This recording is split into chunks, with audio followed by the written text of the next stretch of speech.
Hello everyone, and welcome back to Fading Stars. This is a homebrew campaign that I wrote for my friends to enjoy playing, and for you to enjoy watching or listening to. We are using the Nimble TTRPG system. In the previous episode, our heroes successfully infiltrated a shady nightclub known as the Dime, and they met up with a guy named Jeff who helped them steal back the ruby that was stolen from them in the first place. But as a twist, Jeff asked them to let him keep the ruby because he has plans to save the world with it. What does that mean? Well, you're about to find out. Enjoy. Hello, my chat room. Am I actually muted? Yes, I am. Wow, hello. I'm on the start screen. I'm wearing my garb.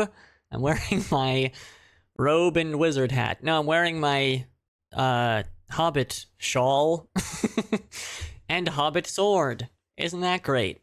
We're just gonna move along so fast. Just want to say hello to everybody. Hello, Dingus and Apex and Vodka and Scam. All garbed up on a Tuesday night.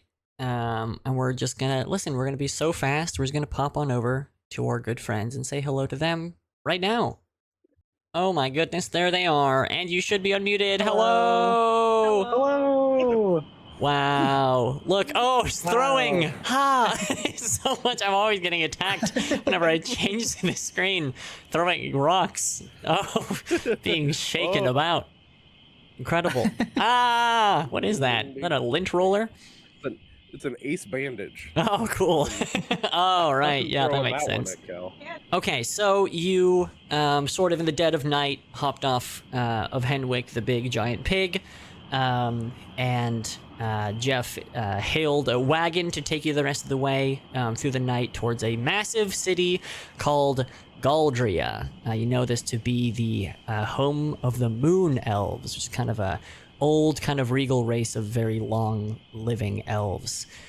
You're all kind of snoozing away in the back of the wagon, and wouldn't you know it, Terran is having a dream a little bit. He's having a little dream of his past, and we can see that we're getting a little flashback into Terran's days at school. He's like late to class, and he's rushing in. And this is a college setting. This was the college that Terran was attending before he realized he didn't like it and failed so hard that he had to find more money. And so he rushes in and kind of finds his seat as class is commencing. And we see the classroom is full of scholars. This is Brightling Academy. This is where he went to school. And at the front of the classroom, there's a group of lecturers. And their clothing is kind of somewhere between like wizard robes and lab coats. Then one of the researchers, he wheels a large mirror to the front of the classroom. And then off to the side, there's like a handful of animals in like various cages and kennels and stuff.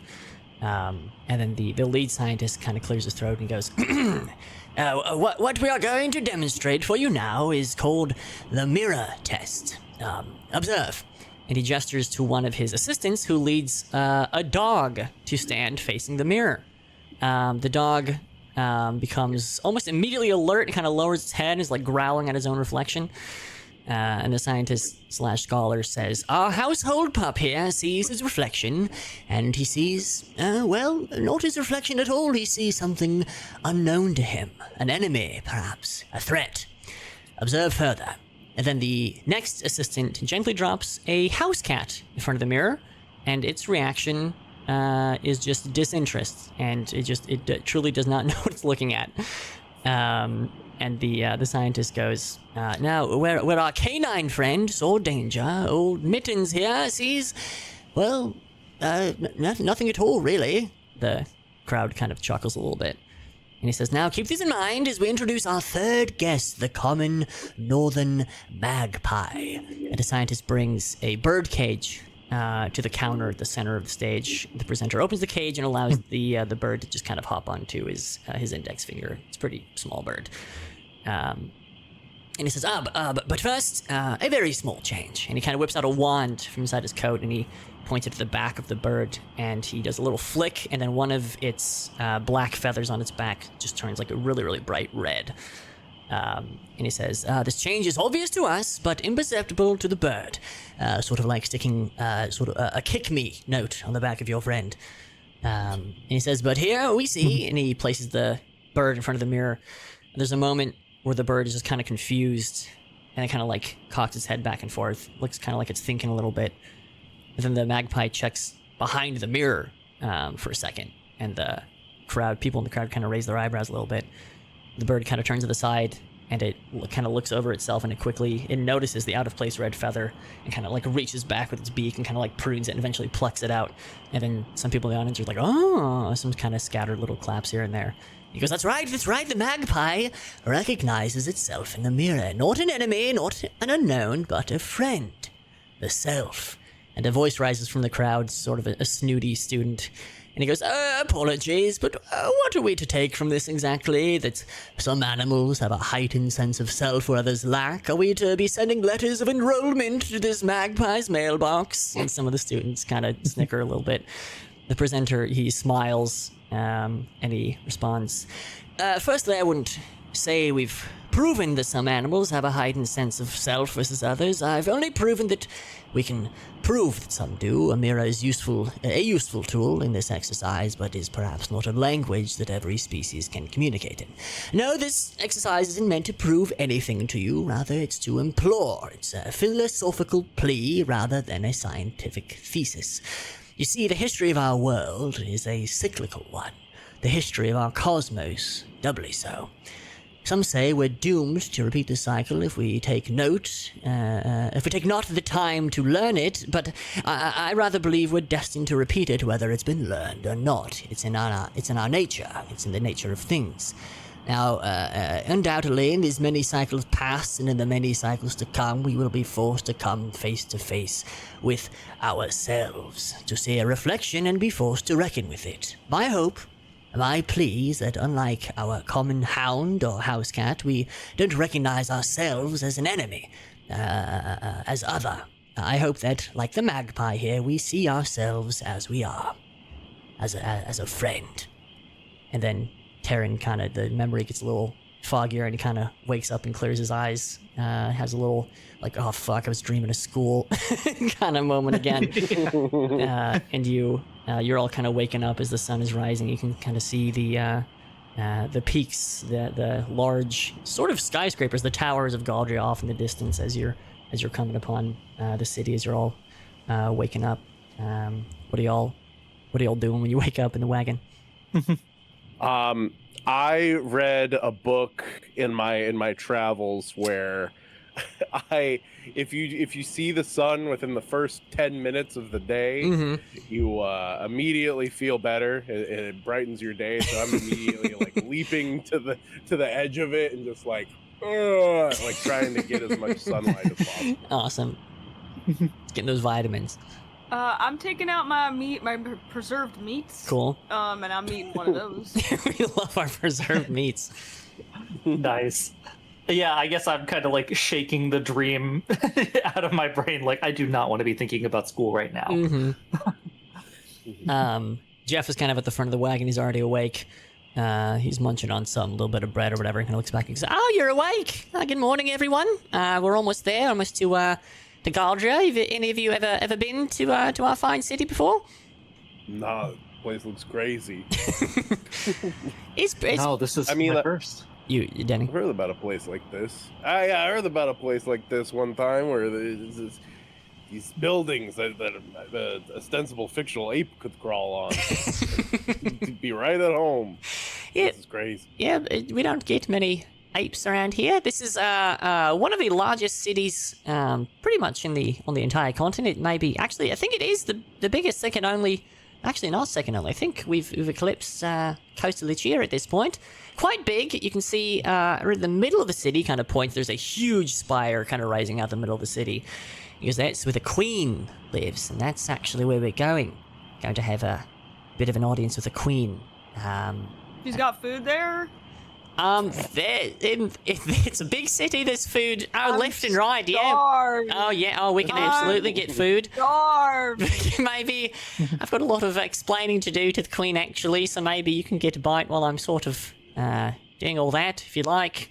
Do you have coin? Your own coin? Have you brought your own sort of coin purses with you? Sure. Oh wait. Yeah.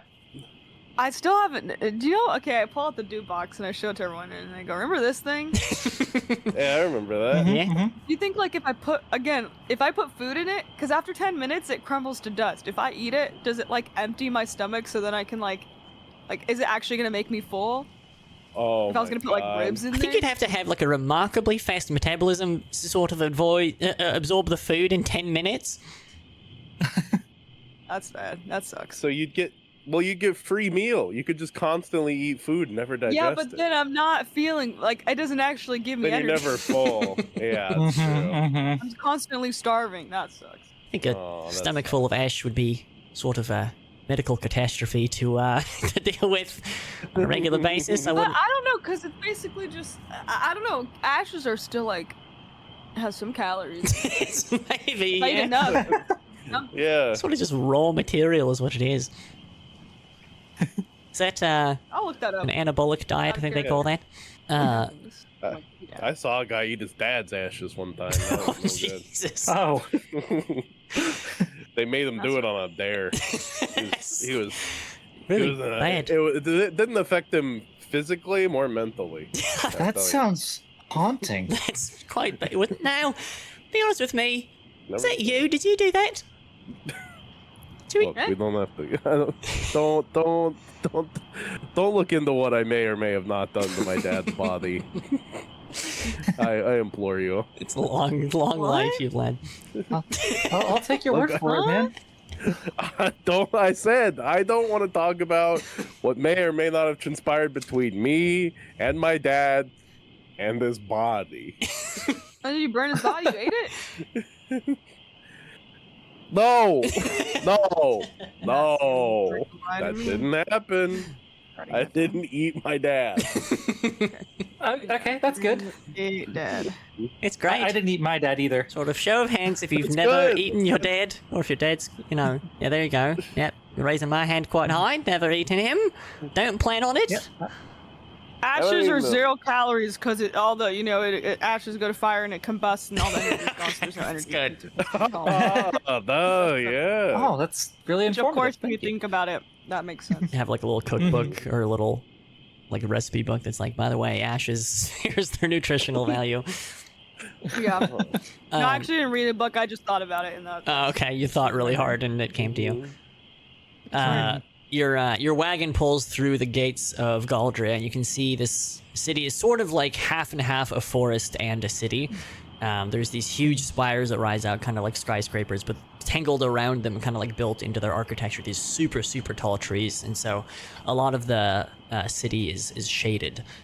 So it's really cool, very like a nice kind of climate. It's a little humid, but it's real nice. It kind of has the impression of sort of always being late in the day because of just like the constant shade.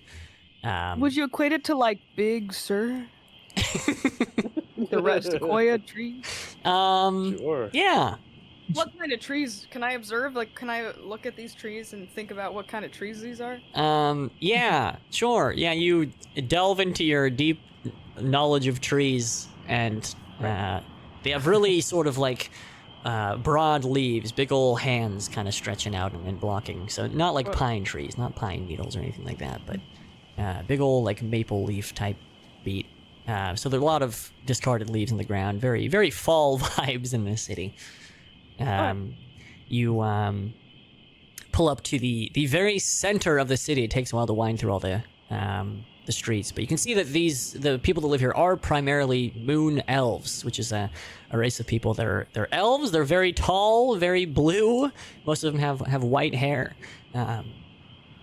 Very All in blue. tall and blue. Now, not cat-like though. I wouldn't No. describe them as cat-like. Oh, Wouldn't really. so sad that they're not cat-like.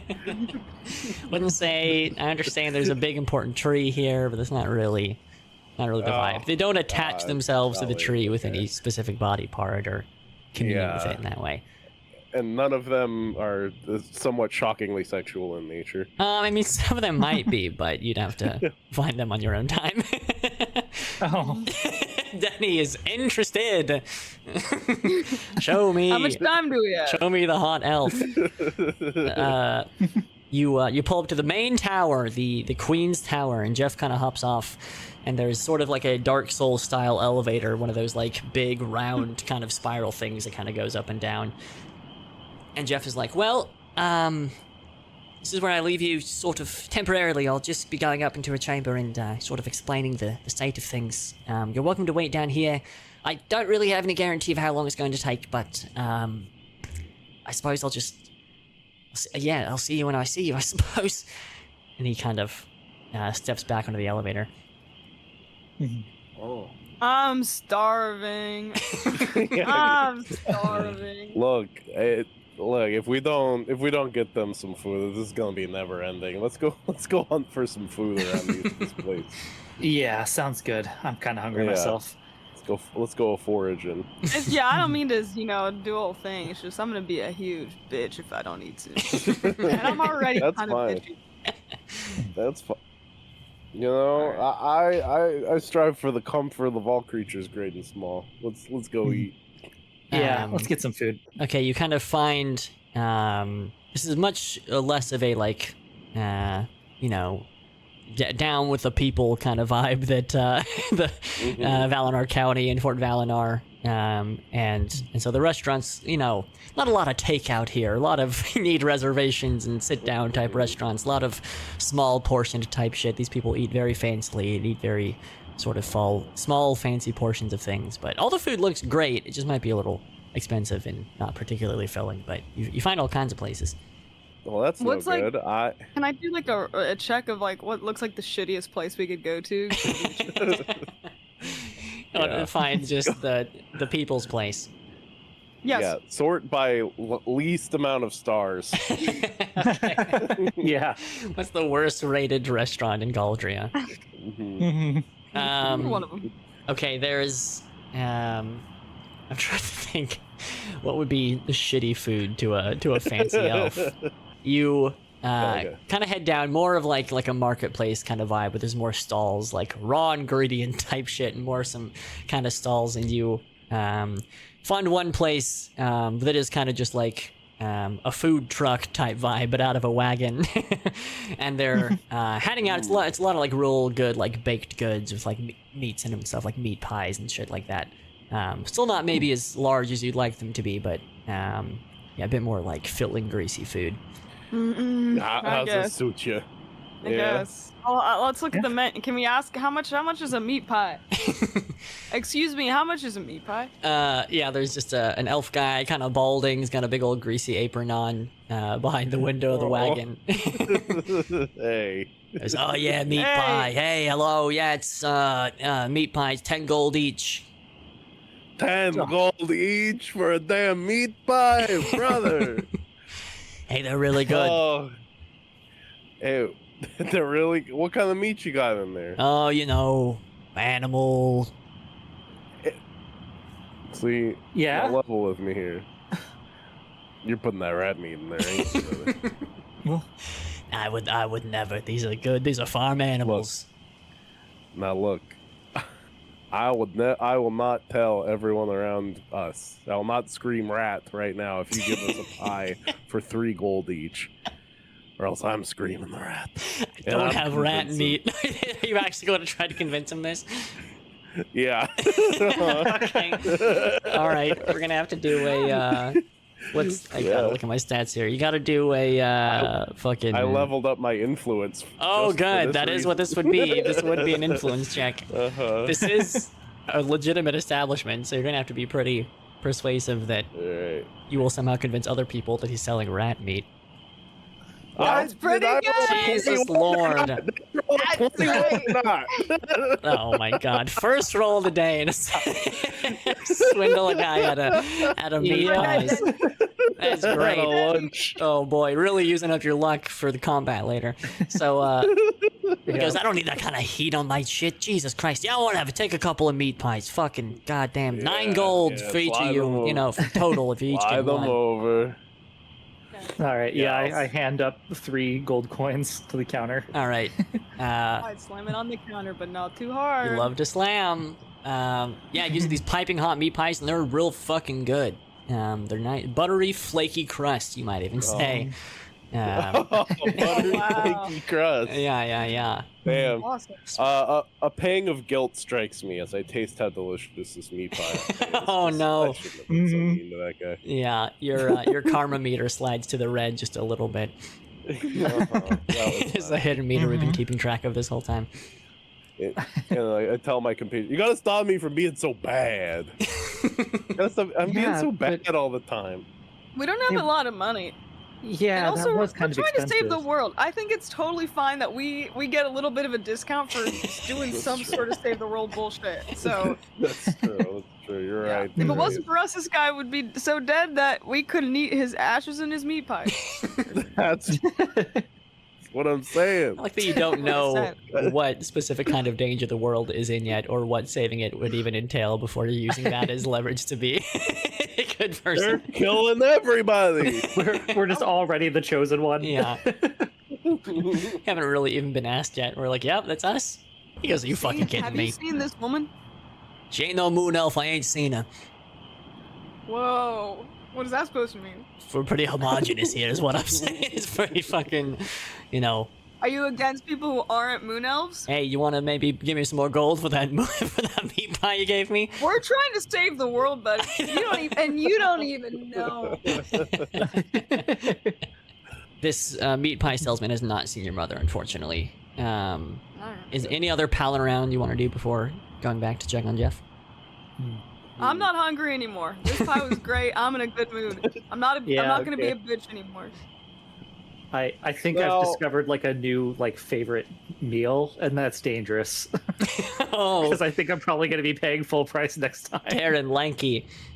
Yeah. This is- When we get that ruby back and we get more cash, we'll come back here and give that guy's gold. How about that? Awesome. Oh. That sounds so good. No, I got an idea. Mhm. To do this on the up and up. I bet. I mean, this is a nice place, right? This is Mhm. nice swanky town. I bet sure. this queen, if we're like signing up to do her bidding and save the world or whatever, that we get a nice little per diem. You know, Yeah, a true. little Okay. lunch Or on the house an advance sometimes. on our stuff also as well. Yeah, I bet we could convince her to reimburse us that 3 gold. Oh. That's so Actually, true. what if And reimburse we all anything wi- we've ever bought in ever. that's what I'm saying? What if we all go buy really cool sneakers right now? We're just like, we needed Bad these. idea. My feet are killing me. I got hot. Yeah. I need these to adventure about. Buy you, some like, hokas. Yeah. They got I'm in a good mood, so I'm on board. Yeah. Yeah. Me too. Actually. Let's go. Take me to the kicks of Galadria. But I only have 27 gold. Is that gonna be enough to buy sneakers? This fucking pie was 10 gold. We should go to the queen Oh. first. Yeah. Unless we do the dupe gold thing. I got my dupe box, we put our gold in, we dupe a fuck ton, and then get a bunch of gold, and then we come back and we go, oh, someone duped us, we had that money, and I don't know what the hell happened, and we come back and we get the queen's money. We We are scamming royalty. Jeff has left you alone for 10 minutes. Amazing. Oh, What do we think? Or do we think we have I to, say- out of character, continue to the main story? okay. We could continue to the main story.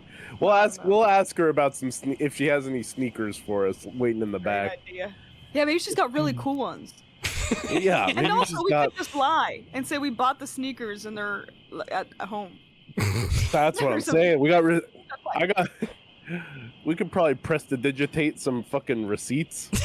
Yeah. You know, Yeah. Your magic there, and make me a fake receipt for some panda dunk.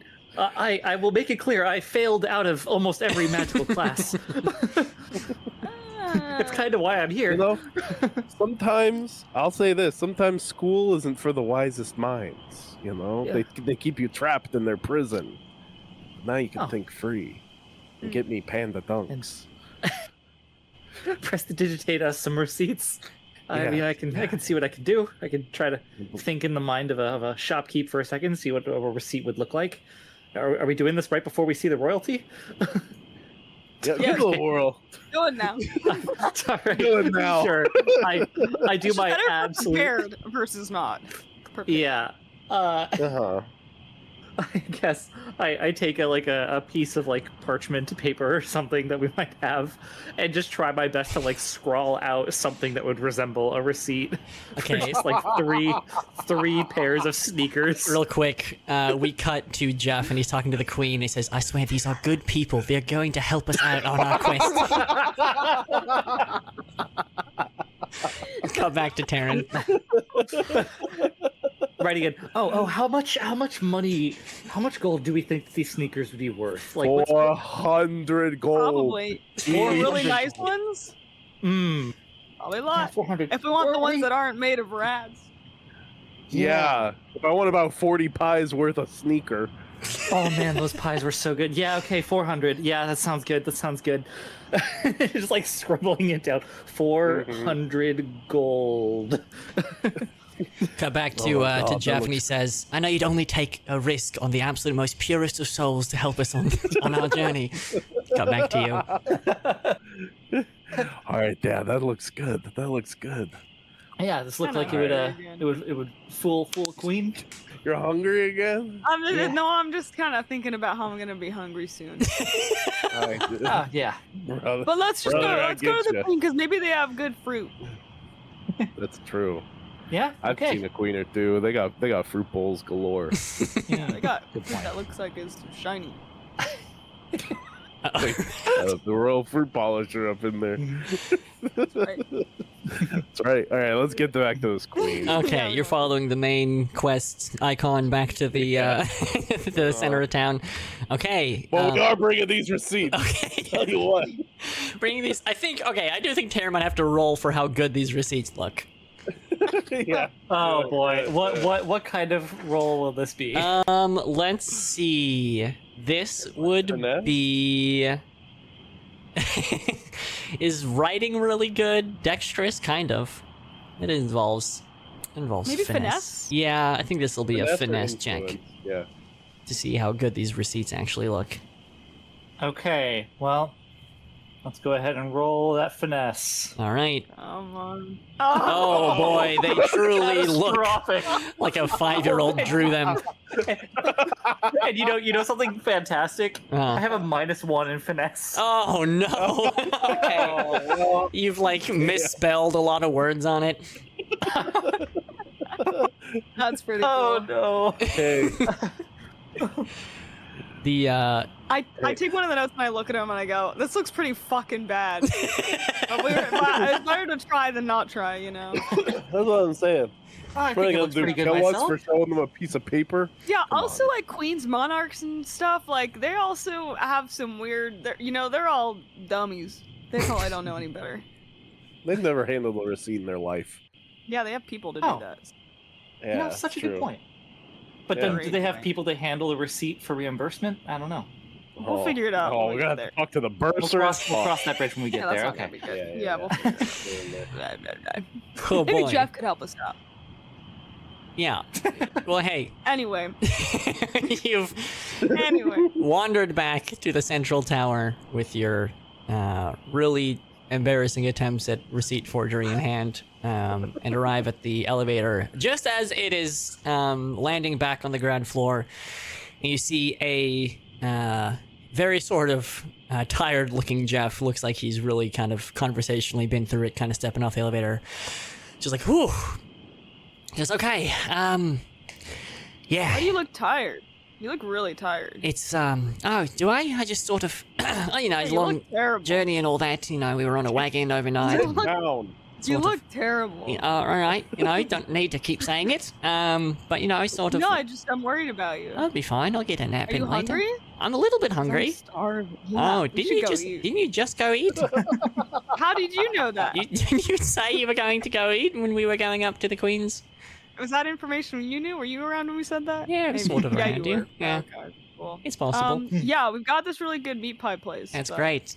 Ooh-wee. But it costs like $20. There's 20 gold pieces for a pie. So if you have 20, we could go get you one. I think we have a bit more pressing matters at hand at the moment. Perhaps after we've sort of discussed everything. I mean, you haven't really even agreed to anything yet, so I feel like we should sort of get all the Sure, yeah. P's and the Alright. Q's. Sure. dot yeah. our I's and cross our T's and all that. up with the queen. Of course. Are you ready?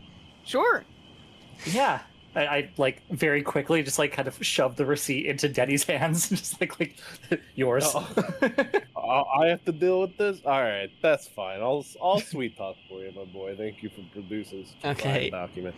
Let's go see this queen. You step onto the big circular platform with Jeff, and he is a wizard, so he does have kind of a big old staff, and he kind of like clanks the platform with it, and it starts going up through this spire, which is sort of a mixture of like, it is stone, but then also wood from the tree that's kind of going in and out of the building, and also glass. There's portions of it you can just kind of see all the way through out to the city beyond. It's a long, long ride up to the top, and this is a scene that we don't have to imagine in our brains. We can look at it with our eyes. So we are going to go to the Queen's Chamber in real life, up in heaven. Cool. Oh my god. Oh my goodness. Gorgeous. Oh, I believe that Denny has perhaps fallen off this side of the world. Well, see you later. All right. Denny sort of immediately got a game over screen. That was not Denny. That was me. That was Taryn. That was Taryn. All right. Taryn is gone. All right. That's great. All right. I am very used to being able to just jump back on. Okay. You ascend into the Queen's Chamber on the elevator. You can see the platform. It's not like quite the like actual tippy top of the building, despite how it looks on the map. There is more spire above it, but it's sort of just a big old platform looking out over the city, and there's different flowering branches of the tree kind of twisting up through it. And on the other end of the room, there's the Queen, and she's looking through a big old telescope up at the sky. And she kind of hears you arrive at the door and kind of turns around to greet you. And she says, I have to go into my sort of Galadriel cadence here, really pulling from that kind of thing. She says, Jeff has already told me about you, your names for one. She kind of looks at you one by one. She goes, Taryn, Farah, Denny. He tells me that one of you is on a quest for monetary gain. Another is on a quest for a missing parent. And the third is on a quest for a mending of the spirit. Now, my question for you, and forgive me if this seems a bit condescending or childish, are you familiar with manna? She is asking you this. Like from heaven, like God's bread, or the spiritual sauce, like the spirit gas. the second one. Yeah, I got some of that laying around.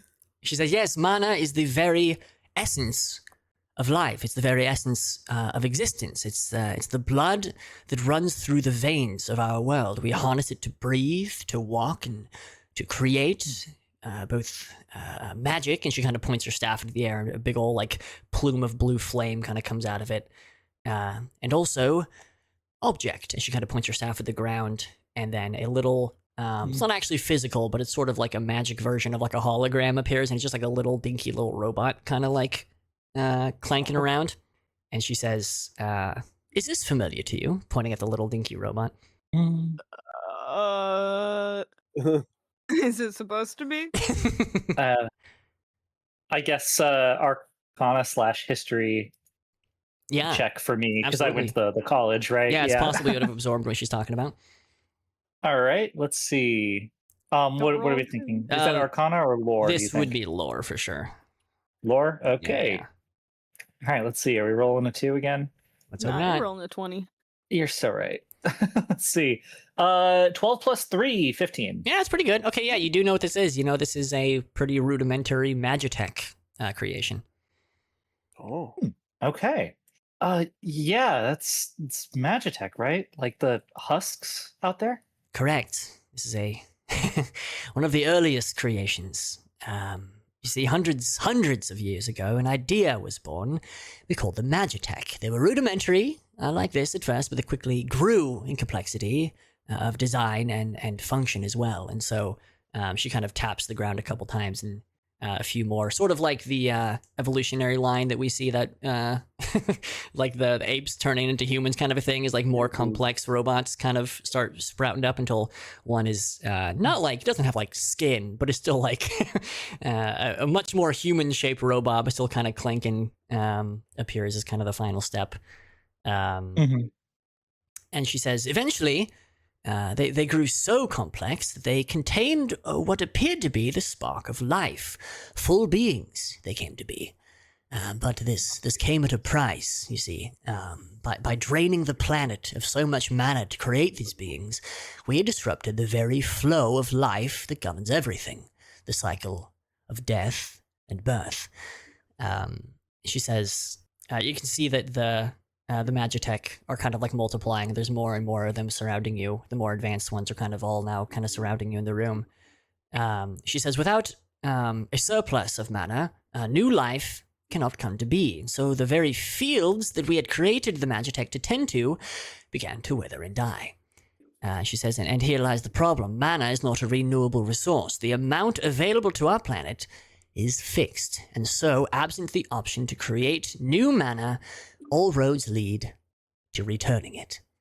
And then she kind of looks at Taryn again, and she says, do you remember from your schooling what our solution was? Okay, I guess I'll roll again. Do it. All right. And, that's considerably worse, so 7. What do you say? I don't remember. What was it? She goes, not surprising. Or am I supposed to give a support? Never mind. Sorry. No, what are you gonna say? Or am I supposed to give like a wrong response? You can do either. You can say I don't know, or you can just say something wrong. It's up to you. Give a guess. Give it a guess. We decided to attack them.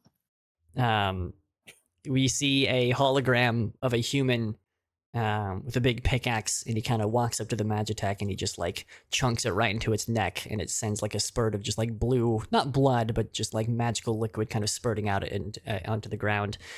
And you can see the queen just kind of looks sort of somber as this is happening, and she says, "That's correct. Unfortunately, but the Magitech at this point, they were beings. They were aware of themselves, and they had a will to live. The conflict was, I believe, inevitable and terrible." And you can see that the sort of magic hologram around you kind of zooms out, and you see there's just like fields and fields and fields of just like a huge war going on. Just like all these robotic beings fighting all these much more kind of magic wielding humans and elves, much more natural beings. And there's just like big old rockets of magic kind of being lobbed on both sides, causing huge explosions. And she says, we outnumbered them, yes, but they had the factories that they were born in, now used to develop war machines. I won't pretend as if they were the underdogs, but they were formidable. They fought hard, for our victory meant their extermination. Things that dragged on too long, the scars left on the world too great to countenance, and so it took the will of... Well, she kind of looks at you again. She goes, does anybody know? Does anybody else want to make a lore guess, or does Taryn want to see back into his school days again? She says, how did the Magitech War end? I'll make a guess. Okay, do you want to roll for it? Yeah, I'll roll for it. Okay, cool. This is a lore check. Oh my god. Wow. Wow. Okay, this makes sense that you would know, actually. Yeah, I would know. Okay. Yeah. Yeah.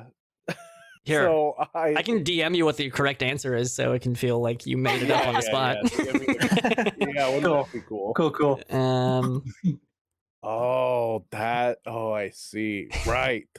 That's what happened to Cassiopeia, the owl, eternal. She sacrificed herself to end the war. Whoa. The queen looks, again, kind of deeply somber about this as you say it. She says, that's correct. You can see a big old hologram of an owl appears over the battlefield, kind of soaring over it, and kind of like flaps its wings and kind of lands in the middle, kind of between both sides. And the owl kind of like curls up and wraps its wings around itself, and it starts to like glow really, really bright. And there's just this massive, just like magical explosion that just like rocks the battlefield, just like knocks everybody over, kind of like the beginning of Lord of the Rings, where Sauron is just like fucking force fielding all these guys down. It's kind of that. She says, the Eternal of the Moon Elves sacrificed herself and healed the scars of the battlefield, ended the war in one swift motion. What few Magitech remained scattered to the Rhinelands far to the north. And to most people, that is where the story ends. That's where you assume the story ends. But I know that that's not quite right. It's where that the story is still being written. The scars of war run too deep. She says, perhaps you felt it, a dimming of sorts, of your senses, of the things being sensed. You can't quite sleep right. That favorite meal doesn't quite satisfy like it used to. And then she kind of, it looks like a glimmer of a thought kind of appears in her eyes, and she says, what I offer you today is a solution. What would your reaction be if I told you that if you helped me, we could fix things, we could set them right? She's awaits an answer. Well, fix what? Like stop robots from continuing to. Or do we not like? She says, Castiopea's sacrifice was a temporary solution. The world is still drained of the mana it needs to continue the cycle of life and death. It is slowly dying, slowly but surely, unnoticed by most. But the long life of the Moon Elves has allowed us to notice the passage of time and notice the dimming of the world. Well, it seems like someone's maybe taking all that mana or something. Maybe up north, all the little trails out there or something. There are rumors that there are more Magitech in the north than we are giving credit to, but if I'm being honest with you, I don't desire to hunt them down. I regret the solution that we had to begin with. I don't wish to, well, truly, I don't wish to exterminate them is what it would be. I wish to find an alternate solution, and I believe I've found one. Well, yeah, what's the solution? She kind of points her staff up to the ceiling and kind of swirls it around a little bit, and the ceiling of the room kind of goes fully black, and then a bunch of stars kind of appear, and it looks like you're just gazing up at the night sky. She says, another question. While gazing at the night sky as a child, did your parents ever tell you to wish on a shooting star? That if you chased after it, you'd go and catch the star if you were brave enough, if you were clever enough? She kind of looks at you and raises her eyebrows. But that was an old wives' tale. Yeah, all the time. No one's doing that. I mean, oh no, yeah. I mean, I remember them telling me that, but I mean, it's like that's your solution. She reaches her palm up into the air outstretched, and then a shooting star from like her apparated night sky shoots across the ceiling and like lands perfectly in her hand, and there's just like this big old explosion of light as she catches it. And she holds it down kind of in front of you and out like unfurls her fingers. You can see the ruby that you got from the dime is in her hands, and she says, my friends, you've already caught a fallen star. It's what I hold in my hand at this moment. Oh, like the ruby's a fallen star? This is a star crystal, my friend. The heart of a fallen star. Yay! Whoa. Yo. She says these are useless to the layperson, but they contain no great amount of mana and hold no great value. Unfortunately, I know that's what you were hoping for. But they do have an ability, a hidden ability, to amplify. She kind of like tosses the ruby into the air where it kind of hovers now, and she points her staff at it, and a little like puff of blue flame kind of comes out of the tip of her staff, and it kind of goes right into the ruby, and then it like erupts out the other side of it, like 10 times as big. It's like a huge plume of flame. She says, star crystals act as an amplification. Whatever goes in one side comes out the other side tenfold. And then she kind of walks back over to her telescope. She says, now if you'll humor me for a second, if one of you could put your eye to the telescope. Sure, I'd go over towards the telescope and kind of put my eye up against it. All right. And when you look through it, you can see it's pointed directly at the shattered moon of this world. You can see all the bits and chunks of the moon kind of blown to bits, kind of strewn across the sky. Even though it is kind of, it's getting towards like evening now, but you can still see it pretty clearly. And she says, what do you see? Well, I see the moon, or all the stardust that's broken apart from it. And she says, now if you'll allow me to be pedantic, what you actually see is a series of lenses amplifying the image.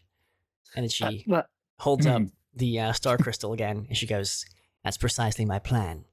And she kind of gestures to the star crystal again. And she says, imagine not one, not two, but several of these all lined up in a row, the amplification power of which would be untold. Mana going in one end, untold amounts coming out the other end. Essentially, she kind of looks back to Jeff, who's kind of like twiddling his fingers a little bit nervously. She says, I'm going to use my own mana, my own power, to jumpstart the heart of the planet. Whoa. Okay. Okay. Whoa. Yeah. Like a broken down wagon. Gonna give it a jump. The old Honda. So wait, you're using your own mana. Are you using all the mana you have left so you're gonna die? It's entirely possible. It's something I'm aware of, a possibility I'm aware of and prepared for, but it all depends on how many of these we're able to obtain. I've tracked down several. If you would agree to this, I would be sending you out into the world to retrieve them for me. I'm a bit too high profile as a queen to be going out and doing it on my own. I have several groups going out and finding them. You would be one of several. One of several? Oh, okay, for sure. We'd probably wandering far, huh? Oh, as far as you can imagine. Walking some portion of it, yes. Yeah. Oh boy. Well, Denny, what were you saying, Denny? Well, this sounds like an amazing plan. Well, I think we'd all be kind of happy to go out and start fetching stars for you to give the old proverbial planet a little jump. But just one thing for you to consider. We anticipated maybe being on an adventure of some sort where we'd be walking a long time, right? True, the very end of the year. Feet are killing me. My feet hurt.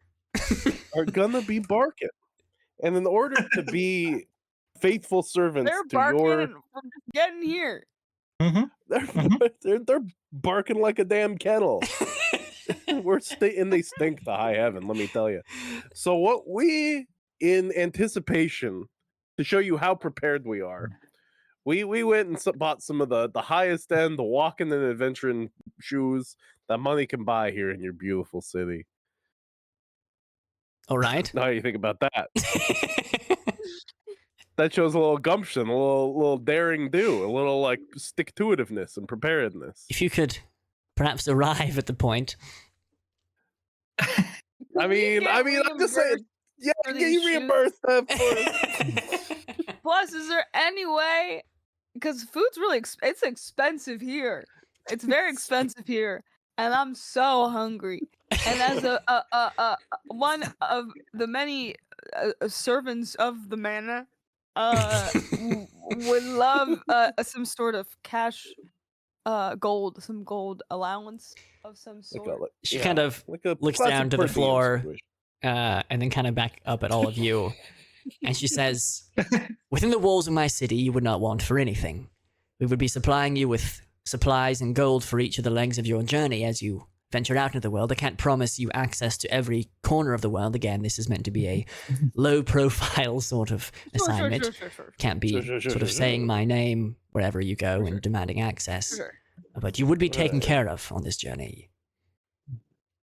You would have resources. What is that?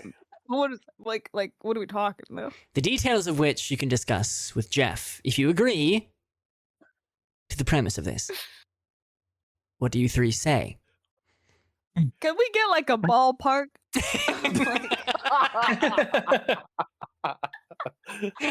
Of like supplies, we get a lot of food, like meat pies, like our own chef comes with us. You hear Jeff just kind of clear his throat behind you. Whatever. I do raise my hand. I'm like, meaning no disrespect, but this plan. No disrespect, but this plan also isn't the whole deal that Cassiopeia's sacrifice was a temporary measure, though it was a lot of mana. Ooh. If you intend to go out in this one burst here, who's to say it'll work, or will that just be another temporary measure? She kind of sighs deeply and kind of... That's actually a really good question. Yeah, she really takes in your words and is like, that is the gamble we're taking. This is something nobody's ever attempted before. It would be uncharted territory. But truly, it's a leap of faith that I'm asking you to take with me. Oh, if there's one thing I respect, someone with the gambler's heart. And I do the traditional goblin like signifying of signing a pact. So I spit in my hand and I jolt it at her. She says, so that's a yes from you then, Denny. Hey, I've taken a liking to this world and the things and that big and small that inhabit it. I'd like to keep it going. She has to bend down pretty far to shake your hand, but she does shake her hand. And she looks to Farah and Taryn. Oh man, if Ma could see me now. Yeah, okay, let's do it. All right, she shakes your hand, looks at Farah.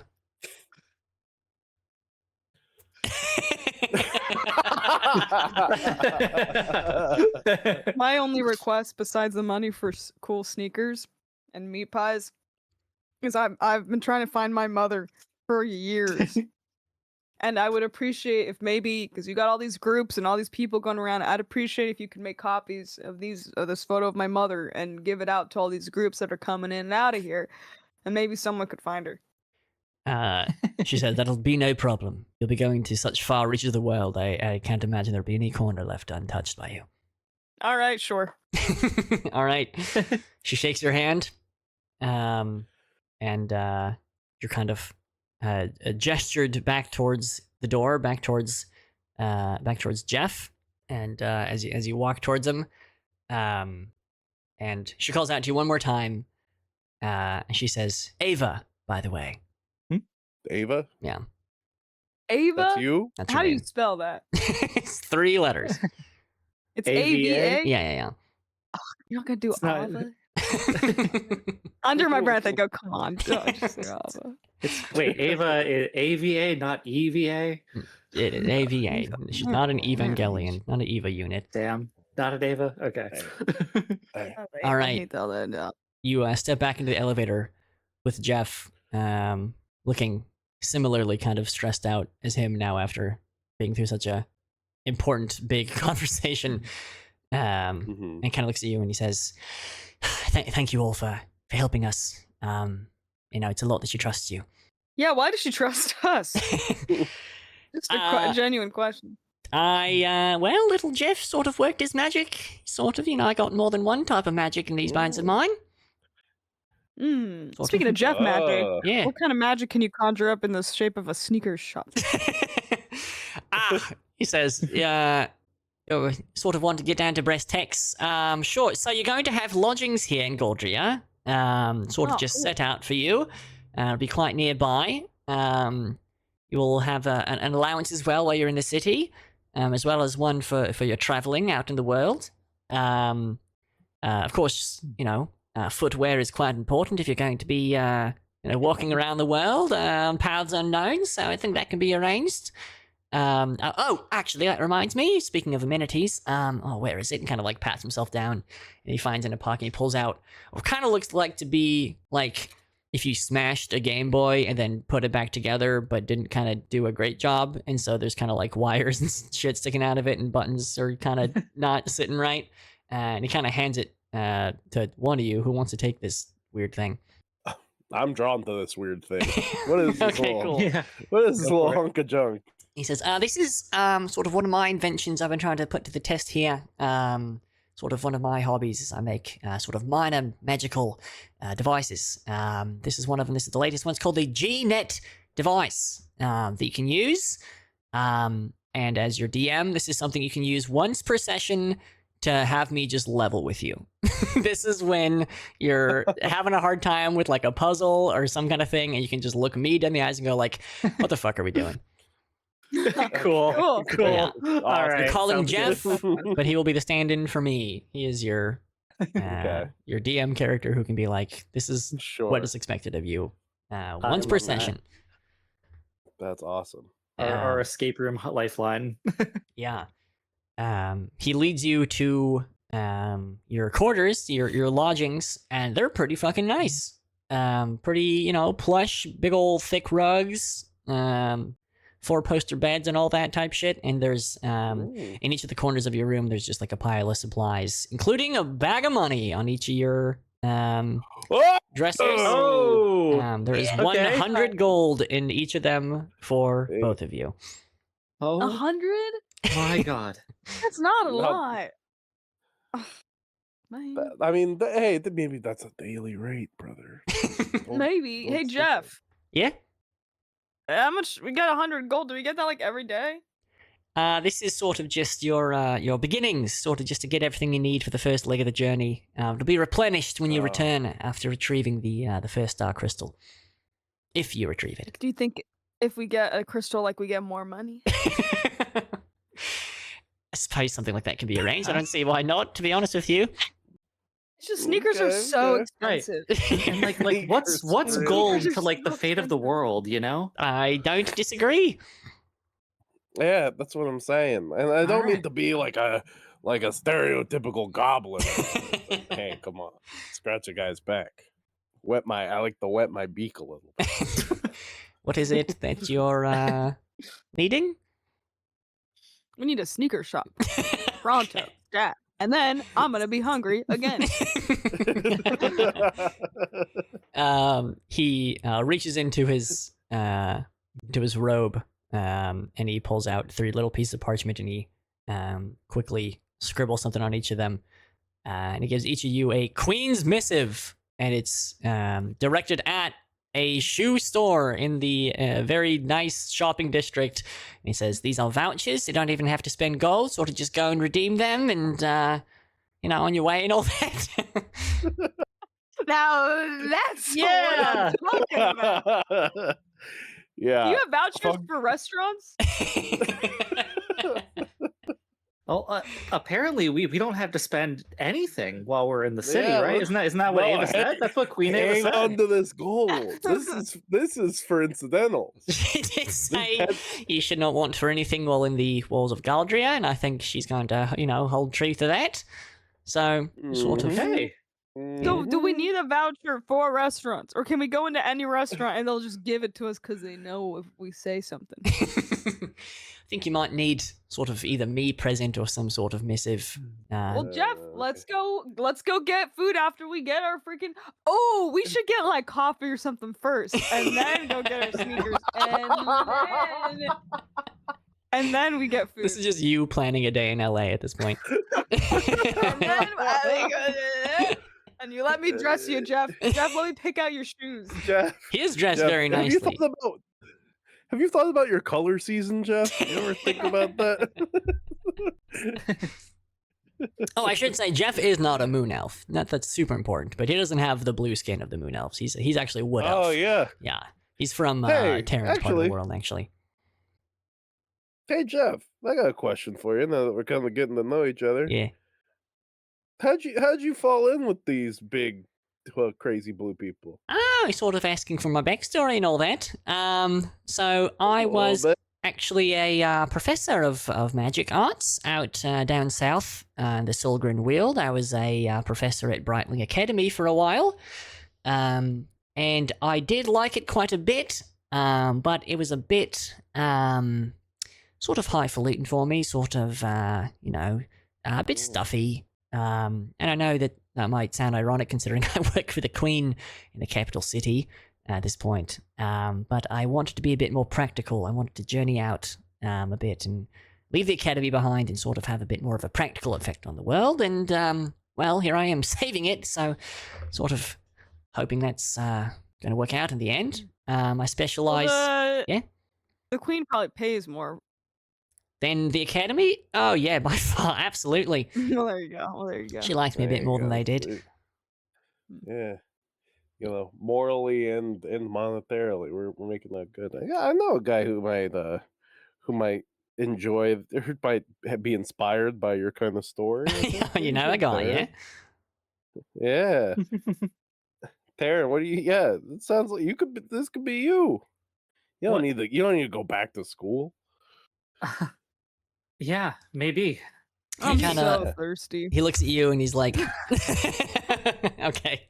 I'm so thirsty. He goes, can we go get like a smoothie or some sort of drink thing? Okay, yeah. You let's just say you have a night on the town with Mr. Jeff. He really he knows the corner. He knows all the good spots. You know, no vouchers necessary. They see him, but they know that he's the Queen's guy. You know, this is the Queen's land. He's the Queen's guy, and so it's a lot of. I don't want to wait in any line. Yeah, no lines for you. No reservations needed. No elves turned away. This is the city is open to you.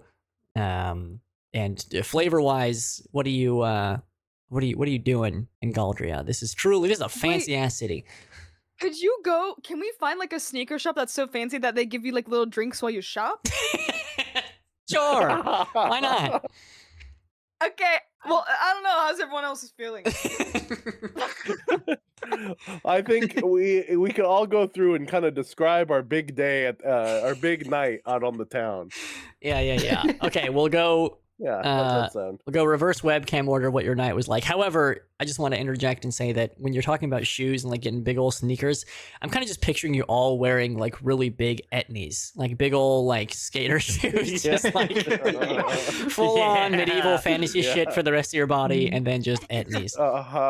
Absolutely. Yeah. All right. Danny, what was? I mean, you're all together, I assume, unless you split off at certain points. But Danny, what was the nightlife from your perspective? Oh my God, we had some beautiful, and rapturously, huge meals. Just the biggest meal you ever seen. And eventually we go out to one of their most illustrious nightclubs, and one of the escorts, who they do not pay to like you, they actually like you. I fall madly in love with her. Oh boy. And she is so charming to such an ugly, disfigured man like me.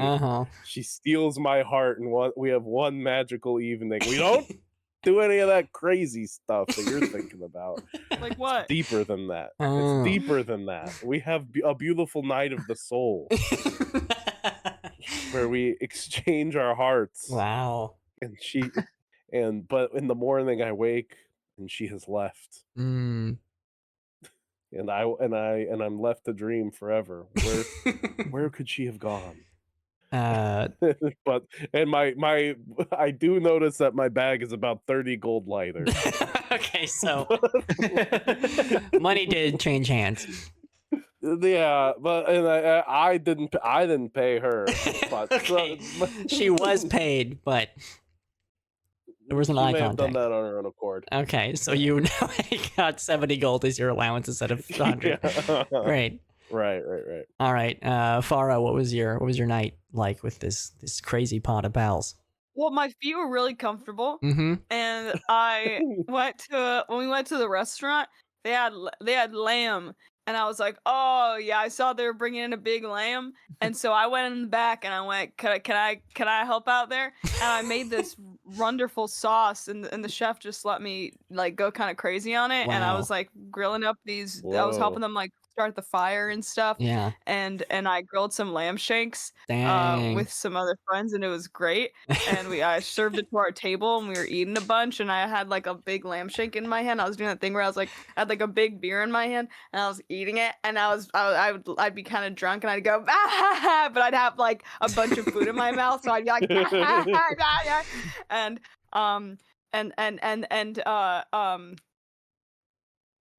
had Awesome. I can't think of what else I did. Cool. Awesome. Taryn, what did you do? The first thing I did when I went out to the grove, to the town, is I got myself a bunch more meat pies. A whole lot of the meat pies. Got a bunch of the different varieties of flavors because now I just could. What are the flavors that you got? Okay. Well, there was this cheeseburger thing which I didn't know existed. There was like one that was like Nutella and like banana in there, which was really good. It was like some kind of hazelnutty chocolatey thing. It's just really, and they all have like these little like some of them had these little like printed things, on the front of them, which is really cute. Little branding. Yeah, a little bit of branding. It was really cute. I loved him. I'm probably always going to come here whenever I visit. All right. Galdria. That said, then I went and probably had more to drink than I normally do. Okay. And went up to a very, very high building because I had the liquid courage to try something that I hadn't tried since I was back in college, which is test out the only cantrip that I ever got good at. And I jump off the building and cast Featherfall. Oh, oh my God. Oh my Jesus God. Christ, Aaron. What a party trick. You want to see me jump off that shit? Yeah. Wait, I'm so sorry. Can I add one thing that I did? Yeah. Oh, yeah. I got really drunk and I found a tattoo place and I and I went and then I woke up in the morning and I was like, why does my ass hurt? And then I saw my butt cheek that I got a tattoo of my mom. What? All right. That is an unfortunate position. Kind of, practically, actually, that's a great idea, but the execution were maybe not ideal.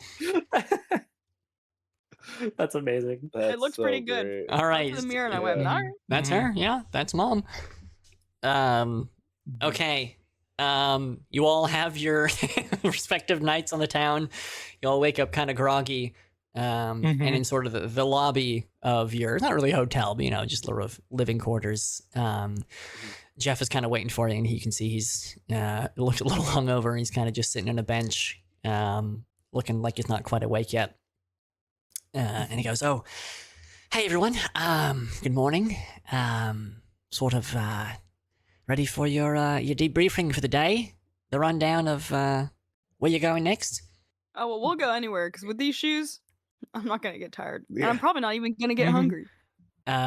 He stands up and walks to the middle of the room where there's a big old wood table, and he spreads out a map of the world. And he points kind of like right dead. The whole world? The whole world.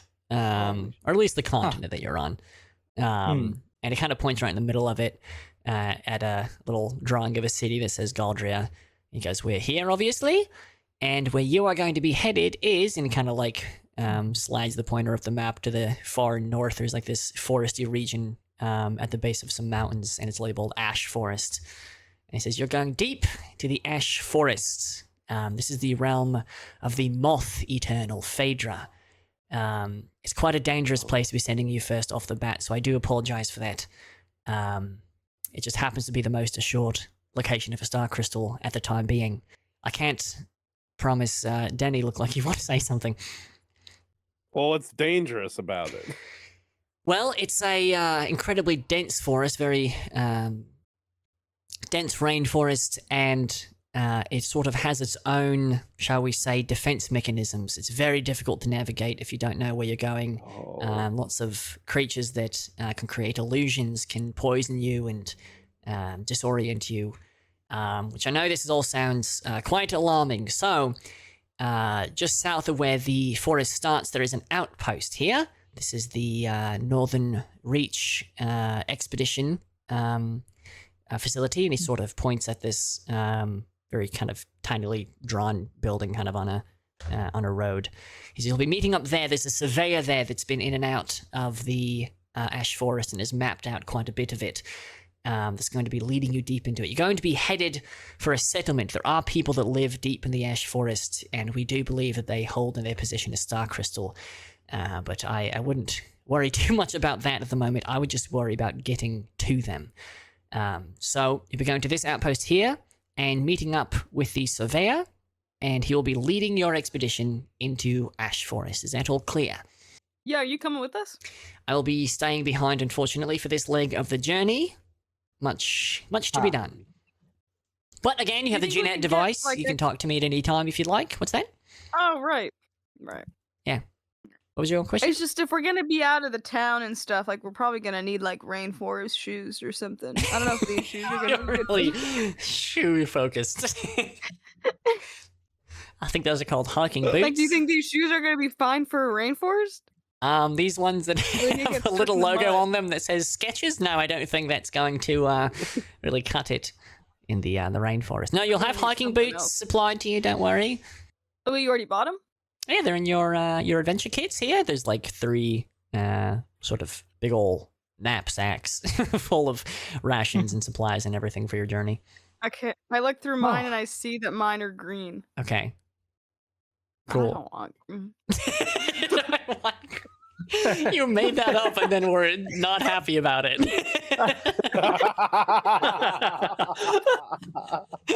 I don't want green, but whatever. Under my breath, like, I don't want green, but it's fine. Okay. I feel like green is kind of far as color just based on the mini that I made, but... Really quick, I did ask the Mr. DM. I did send a DM to you. Oh, you DM'd the DM? Oh, I under DM'd the table the DM. DM. Yeah. Oh my God, we can't. Can we make a quick stop before we leave? No. Okay, fair. I'm going to say no. Eat shit. Okay. There it is. Perhaps later. Sounds good. Something will happen. But I can get new shoes. The shoes were important. Shoes are very important. Okay, all right, so Can we get some like meat pies for the road? Yeah, why not? Yeah, sure. On your way out. Awesome. He leads you to stables out by the courtyard of the main the main tower. He says these will be what's going to be leading you out to the outpost, to the Northern Reach outpost. If you'd like to pick your mount, as it were, there's sort of a stable of magical creatures. Some of them look real friendly, some of them don't look so friendly. There's just straight up like horses. There's more like lizard-like creatures, some bird-like creatures, if there's any that you want to ride on specifically. None of them can fly. These are ground mounts. Ooh, what's the biggest one you got? There's like a fucking rhino in there. A rhino. I immediately see what I want. Okay, what do you want? I brush past all the amazing, beautiful creatures, all these exotic animals that I could ride on, and I see an old donkey. Yeah, an old greying donkey. Great. One that's reliably served this place for years, and I'm like, I smack it on its little side, and I'm like, "You're coming with me." Awesome. All right. And your name is Old Ruth. Okay. Good. Yeah. All right. What are y'all riding on? Yep. I spot like this big old kind of like bird. It's almost like maybe a little larger than like an ostrich. Big golden feathers. Okay. Intellectually distinct from anything else. Sure. And I'm just like, yep, and that's the one. All right, great. Let's out a quack type sound. Quack, yep. All right. What is Farah hopping on? I look around and I see what is perhaps the strongest animal you could ever pick. Okay. And it's a giant, almost as big as a rhino, a giant ant. I knew you were going to say ant. I simply knew it. I pick a giant ant and it's detailed. It's like little like parts of it are really the graphics are really good on this ant. Yeah. Awesome. You and I. All right. You all the strongest team. Have a moment with your mounts to yes. Well, wait just a moment. I snap my fingers and Brick the dog appears. And I gotta get him to choose a little mount. The incorporeal dog needs to ride on his own mount. Awesome. Look, do you want me to save the world or not? My dog's getting the ride. All right. What can a chihuahua possibly ride on? He hunts around this place and he finds a beautiful, not too large, but like large enough to hold a chihuahua. Yeah. Large tortoise. Oh, great. That's awesome. And they become fast friends. And he hops on board. That's great. Does the tortoise also have a name? The tortoise is Mortimer. Yeah, that makes sense. Yeah, that's Mortimer the Tortimer. Yeah, that's a good name for a turtle. Yeah. All right. Sure. You're all saddled up. You all get strapped in. You're given maps to where you're going. up north to Ash Forest, the expedition center, and you're set on your ways. And we yada yada as you go past the forests and fields of Galdria up to the north. Kind of evens out to plains a little bit more wide open spaces before kind of closing in again to be forested. You kind of go down a forested road, and along it on your left you see there's a cabin. It's sort of like a wildlife refuge kind of cabin. Of just like not a lot is really here. It's not really like a tavern or anything. It's just like an informational and like probably has like medical supplies and shit. And you rock up to it, and there's kind of like a billboard posted outside with different postings on it of just like missing posters or just like advertisements for stuff down the road, and just shit like that. And you walk inside, and there's sort of the person like manning this outpost, and then there's one guy off in the corner, kind of an older kind of explorer looking guy, pith helmet and mustache and all that type beat, off in the corner, and he's polishing a musket. Oh. On the billboard, do I see a picture of a flyer of my mother? No, but you can put one there. I put one. There you go. And I put one. And you put one. Awesome. Let's sidle up to whoever looks like to be in charge. It seems like this hunter man's just kind of doing his own thing, but this other young buck is kind of running things. Okay, yeah. Maybe. Yeah. Yeah, he looks more like he's behind the counter and kind of more in charge. The hunter guys seems more like a client, perhaps. Yeah, you rock up to him. What do you say? I say, hey there, young buck. We're on the mission here, and I can't really disclose to what end we are, but we're trying to work our way into that big forest there and kind of get to the denizens within. He says, you're journeying into Ash Forest? Yeah. He says, and is this your complete expedition party? The three of you? That's true. That's right. Mm-hmm. That is actually not true, because you had somebody who was going to guide you. Queen told you to... Oh, great. Are you supposed to... Are you a guide? Do you know Jeff? You the guide? I am not a guide. I'm just sort of outposted here. Perhaps the man in the corner is who you're looking for. I turn around and I yell, "Hey, you know Jeff?" And he kind of pipes up, and he goes, "Oh, from Galdria, that Jeff." Yeah. Yes. Are you here for the expedition? I grab him by the arm and I kind of drag him and I go, "It's the four of us." The hunter guy goes, "Yes, I am the expedition leader. I'll be leading these fine folk deep into the Ash Forest to do some surveying of the land and hopefully stomping on new ground and all that. Yes, our names are already in the books and everything, tut and all that." And the guy at the counter kind of writes down your names just so he knows who's going into the forest, just in case a search party needs to be sent out after you. The hunter turns to you. And he goes, "Well met. I believe you must be Terran and Faraday and Denny, am I correct?" No, this guy knows a lot. A pleasure. Yes, yeah. I've been debriefed. Yes, You know this? I am unaware of who this is. I'm more of a surveyor of the land more than surveyor of the people. Not many people we're going to be encountering deep in the forest, mostly creatures, creepies and crawlies and all that. No, I'm asking you just a question, like trivia. Do you know who this is? No, I do not. Should I know who this is? You should, because it's my mother, and I'm trying to find her. Okay, is she a figure of note, perhaps? Yes. Great. Well then, shall we away? All right. First things first. You gotta tell me your name, brother.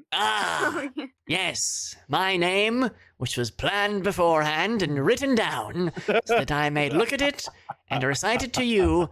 My name is Vincent. Vincent. Yes. Vince? Oh, wait. Are you a little Mambo Italiano type guy? No, I don't know what that means.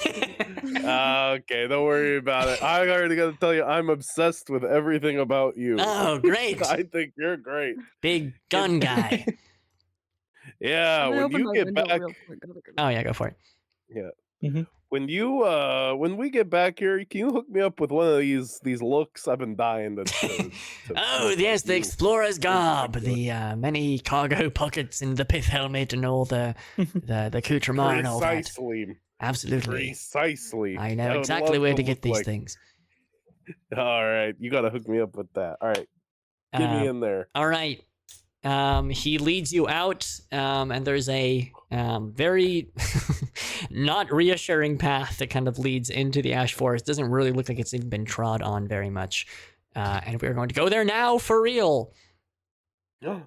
Let's all go to the forest. Oh my goodness. Oh my god. Ooh, cool. Oh. Here we are. This is not a very good model for Vincent. I really tried to find an explorer guy, but pretend the crossbow is a musket. I like him. You're kind of trudging along. He says, "You must keep your wits about you in Ash Forest. It is deadly every step of the way. Don't get stung by anything, stuck by anything. It has a way of fooling the senses, you see. We are actually the 12th expedition to go into the Ash Forest. All others before have failed or disappeared, and I have full confidence we will be the first to prevail and emerge into the sunlight once more. Why do you think that? Oh, it's just a matter of time before all these lands are charted by me. I have maps aplenty, and there's very little I haven't seen yet. Surely this will be the one that gets us into the heart of the forest to meet those that dwell within, and perhaps even get a glimpse at Phaedra, the Eternal of these lands. She's very reclusive. She hides deep in the mountains beyond. Phaedra's at the moth? Phaedra is the Moth Eternal of Ash Forest. Yes, that's correct. Cool. Very reclusive. Now, yes. I just wanted to get this going from the outset here. You're not one of those like big game type of guys, yeah? You're not trying to get the prize mounted head of the old Phaedra. I would not ever even think to kill an Eternal. I don't know how one would even do so. You nothing to worry about. I know I have sort of the look, but this is merely in self-defense. There are many things that will want us dead that we will have to make dead before that happens. Sure. Yeah. Okay, great. Just wanted to clear that out. That is not my vibe. Yeah. You're, oh yeah, I should say you all tied up your mounts back at the station back there. You're not pulling them into the forest. They would get gobbled up pretty quickly, probably.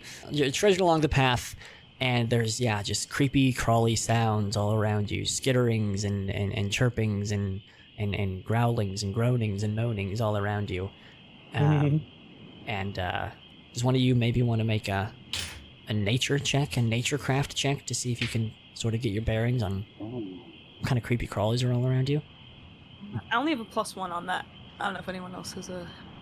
I'm doing worse than you there. I got a +4 on nature. Whoa! Wow. Oh, what? Okay. Roll that Alright. die. I'm a worldly guy. What can I say? I got a 13. Okay, gotcha. It's pretty good. Yeah, he looks back at you. He says, "Oh, you seem to have your footing. Familiar with this type of situation, are you, Denny?" I've been in a few sticky situations like this where kind of in a Herzogian struggle against the land. I feel alright. Things seem a little crazy here. As you're talking, kind of hear like a chittering off to the right that gives you kind of pause. You kind of hear something crawling around. Oh. Okay. Yeah. Say only Denny hears this. Oh. Okay, I feel like on our starboard side, right? There's I hear a little squelching around of something a little nasty. You hear some rustling, and then what's his name? Vincent kind of pulls his gun up, pulls off to the right. He says, to arms, everyone! And you are not ambushed, thanks to Denny's sharp senses, but you can see that there's a nest of spiders just off off the trail that's now broken open. No. And a swarm of these things are heading towards you. And boy, are we gonna roll for initiative on these little spiders. Right. Little combat encounter. Wow, I rolled a nat 20. Wow, Nice. 3 whole actions for you. 21. That's great. 15. Actually 14 because it's -1. This is unfortunately, yes, an on-purpose amount of spiders. Oh no! Oh, I put a spider okay. in the tree. Whoops. 6 of them? 6 of these motherfuckers. Oh my goodness! But Jeez. just gotta do something real quick. Okay, they're not all the same type of spider. The red ones actually here. I forgot I can do this too. I should have just done this. My bad. Little guys. Oh, okay. There's some little guys in there. All right. Yeah. All right. Big boys and little guys. Yeah, 3 big old boys and 3 smaller ones kind of orbiting them. And they're all jumping at you. It was going to be a surprise attack if not for Denny's sharp ears. So you all get to go first. Denny. Thanks, in Denny. whatever order you want. Got it. Who rolled a Keep nat going. 20? I did. Okay. Do you want to start since you have 3 actions, or do you want to start with Greenie since he's kind of the strategist of the group? Greenie, I think let's start Cam left or right. Cool. Okay. Then in that case, I will. Wait a minute. What? You know I gotta get that combat music going. Oh yeah, go for it. Yeah. Awesome. I've applied it. Okay. Yeah. All right. What are you doing, Mr. Greenie the Gerblin? Okay, yeah. So I'm going to move up. Let's see. 1, 2, 3. Yeah. Okay. I'm just gonna like really shove myself in this space here. All right. 4, 5. I'm giving you all torches, so this is just easier to look at. Sounds good. All right, you're really in the thick of it. Yeah, I'm gonna open with a strike on this spider to my left. Okay. Which I get to do at advantage. Lovely. All right. So that's a D6 rolled twice. So You're attacking the little 4 guy? and attacking the little guy. Okay. Okay, so I guess that's a 5 total that I'm hitting the little guy with. All right, gotcha. This thing has truly just pitiful HP, so when you attack him, he doesn't just sort of split in half, but he actually bursts. And when that happens, a cloud of toxins are released from this tiny spider. Oh, no. Oh, Yeah. fantastic. So, when he does that, you have to make a dex save as the cloud good. of toxins is released from this tiny spider corpse. All right, let's roll that, and then -1. That is an 11. Oh boy. All right. Terran unfortunately just takes a big ol' eye, ear, nose, and throat full of this spider toxin. And he's just sort of, he's blinded, he's flailing wildly. And what's your attack dice? My attack dice, wait, are you asking like if it's strength or? No, like what numbers? Like what dice? Oh, it's do you a actually... D6. It's a D6? Yeah. Okay, roll a D6. Okay. That's a 2. All right. Take 2 damage. No, isn't that plus whatever your weapon or whatever is? Oh, okay. Yeah, sorry. So 3. Yeah. Gotcha. Because All right. I have +1. Yeah, you in your sort of haze of this hitting you and it disorients you. You kind of get your weapon out. You start flailing and you accidentally clip Farah with your weapon, and you deal damage to them. Oh. Oh, jeez. So far, you do take How 3 much damage. damage? Yeah, you take that 3 damage. Whoa. You don't have to. Again, this is sort of attack against you, so if you want to like defend it or interpose or whatever, or you can just take no, it. I'll take -3 and I'll go, what the fuck? I'm sorry, Farah. Jesus Christ. Can I guess for my last little bit, because I've used my actions, but I do have a coordinated strike per turn I can use. Okay. Sorry, Farah. Hey, you want to jump in on this? Yeah, get me up there. All right. So yeah, with my new coordinated strikes, you can move up to 12 spaces before making your attack. And I am going to be targeting this bigger spider right in front of me. So however you want to get yourself in there. Okay, yeah, so I move right in front, to the right of it. Mm-hmm. So I'll move right here, and that's what I'll do. Yep. Can I attack? Yep. Now we both get to attack. Dang, both of you. Shoot. Okay, Yeah. cool. Man, that's so coordinated good. first. Forgot how good Commander is. That's awesome. Yeah. I'm hitting for 3. Okay. Because I get one action? You're just making an attack. You're just doing an attack. It's not giving you your actions. Yeah, you don't get your, like... Okay, cool. So then I'll just do a classic Battle Axe, 1d10 plus strength. Love it. And that's an 8. Love it. Dang, nice. All right. Start just hacking away at this fucking spider. Good shit.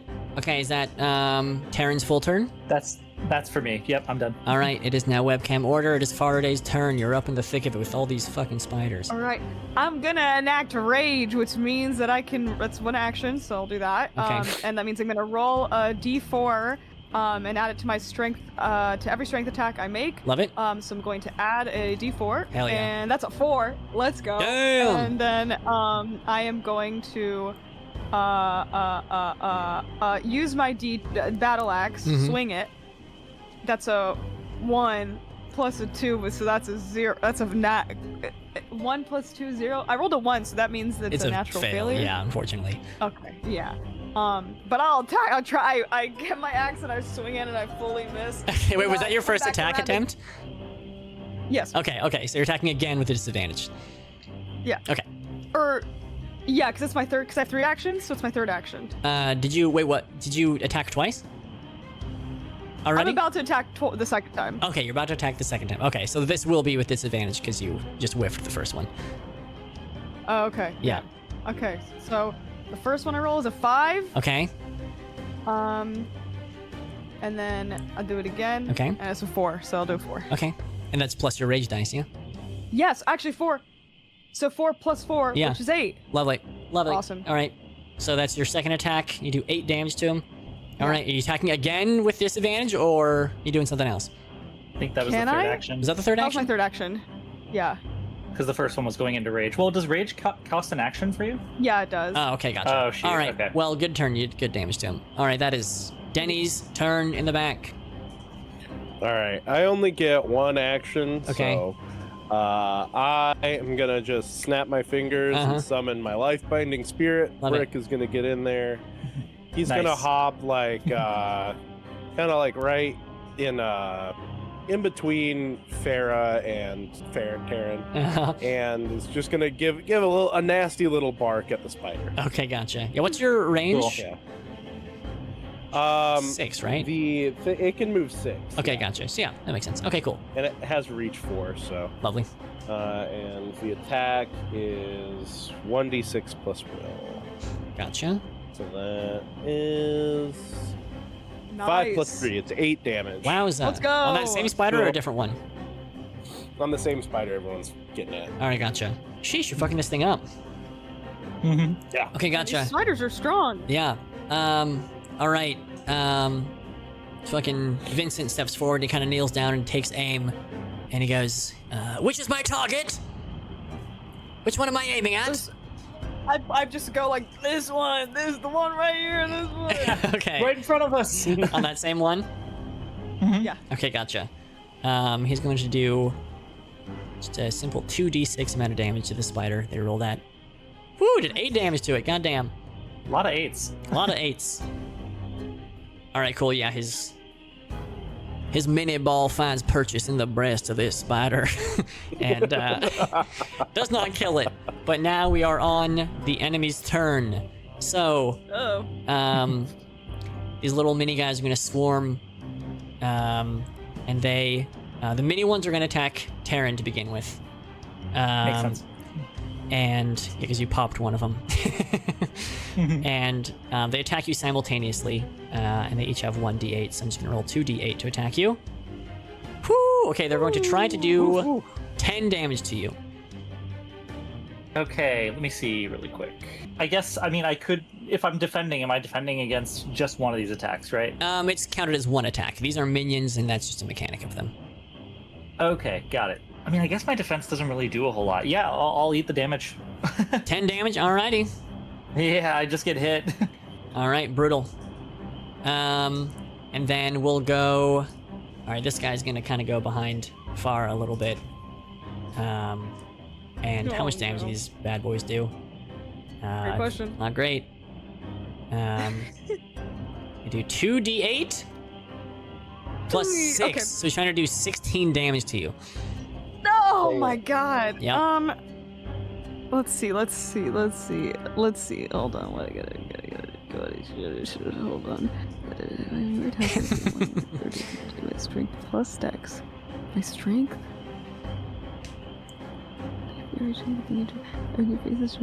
Okay, when you are attacked, you may expend 1 or more fury dice to reduce the damage taken by strength plus dex for each dice spent. So if I spend a dice, I reduce the damage taken with my strength plus my dex, which would be... Oh, it's only 3. That's so not worth it. I'm not gonna do that. I'm just gonna eat it. 16 damage? 16. I don't know what else to... I mean, you can also just straight up defend. Which we should have bought. Wait, what about my shoes? Is that armor? Shoes maybe don't count as armor, but I think it just pulls from your dex. I think it just reduces it by whatever your dex is. Okay. Yeah, my dexterity bonus is just a +1. Okay, gotcha. So I'll take 15 damage. Sure, it'll expend an action for your next turn. And then it's not worth it. Okay. Then I'm just gonna take 16. Okay, gotcha. All right. I'll get you on the back end there. Yeah. Right. All right. I forget. Spider in front of Farah is going to turn, and it is also going to attack you. Oh shit! It's going to do 2d8. Oh, it's going to try to do 21 damage to you. Oh man. Wait, how much? 21. Okay. I think I have something. Was any of that a crit? No. Wait, these are d8s, so that 8 would be a crit, yes. Yeah. Okay, force an enemy to re-roll a crit against you. I have this ability where I can force an enemy to just re-roll a crit. Okay. It's once per encounter? Re-roll that 8. Yeah, I think it's just a thing I can do. Okay, so that was a 7 and an 8. Yeah. Okay, ignore this while I clear them, and I'll grab a different d8. So it'll be a 7, and instead of an 8, a 5. Still not great. So 7 and 5 plus 6. Shit, what is that? 18. That is 18. Okay, you want to take 18 damage. You can defend. Somebody else can interpose. Okay, I'm going to expend 1 or more of my fury dice. Oh, my turn. That's not my turn. Hold on. Hold on. I guess I'm just gonna do this. Is that I'm gonna expend 1 or more fury dice to reduce the damage taken by my strength deck. So I'm just gonna -3 from that. Okay. So I'm going to use this and -3. So how much damage would that be? 15. And then can I also defend? No, it's one or the other. Then I'm at 0. Oh no! Oh no! I got something. You got something. I got something. I've got hold the line. Uh-huh. Once per encounter.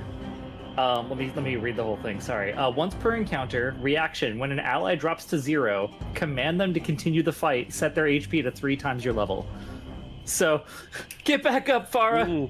You'll be back to 9 life. You'll be at 9 Awesome. life. Yeah. Let's go. All right. Thank you so much. That's very nice. Well, that's awesome. I got you. Hot diggity damn. All right. Third spider comes up and aims itself at Terran. Once you know, it's going to do 2d8 plus 6 damage. All right. 14? Yeah. All right. Yeah, I think I have to I have to do something about that. Yeah. So I will defend on that one. Which my armor, if I'm not mistaken, is 6, but then -1 because of my dex modifier, so I'm at 5. Okay. So I guess I take 9 damage? Yeah. All right, cool. I mean, ow, but you know. Hot damn. Okay, that is all the spiders. We're back at the top. It's Terran's turn. All right, yeah, so we're gonna kill these things, right? Okay. Yeah. Let's kill him. Okay, yeah. I'm gonna call another coordinated strike on this fucker between Farah and I. Okay. So that's going to be both of us rolling our attack dice on this thing. Oh, right. Well, shit. Damn. Yeah. Well, I whiffed that one. All right. How about you? Farah's damage. Okay, I'm just gonna do a swing. Okay. I used my fury dice, so I don't have that anymore. So D10. Okay. And that's a 9. Wow. All right. Now let me ask you this. I get my rope and I swing it around, and I grab one of the spider's little legs. And actually, before I swing it, I actually take the rope and I fling it to a tree. Okay. So that it acts like a little pulley system. Okay. And then I hold the rope in my mouth like this. Yeah. And then I take the rope and then I tie it around one of its limbs and I pull it as hard as I can. Okay. But one of the limb is tied to the rope and I have one of my foot. One of my feet is on one of the other limbs, so it pulls their leg off. Oh Jesus. You understand? Yeah, I do. Amazing. Yeah. And instead of actually its leg, it's its head. You've drawn. Okay, you've pulled the spider's head clean off its body, sending spider guts everywhere.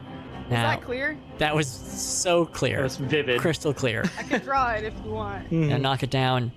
Okay, the spider's corpse lands on the ground, and horrifyingly, it splits in half, and each half of the spider starts to skitter towards you now.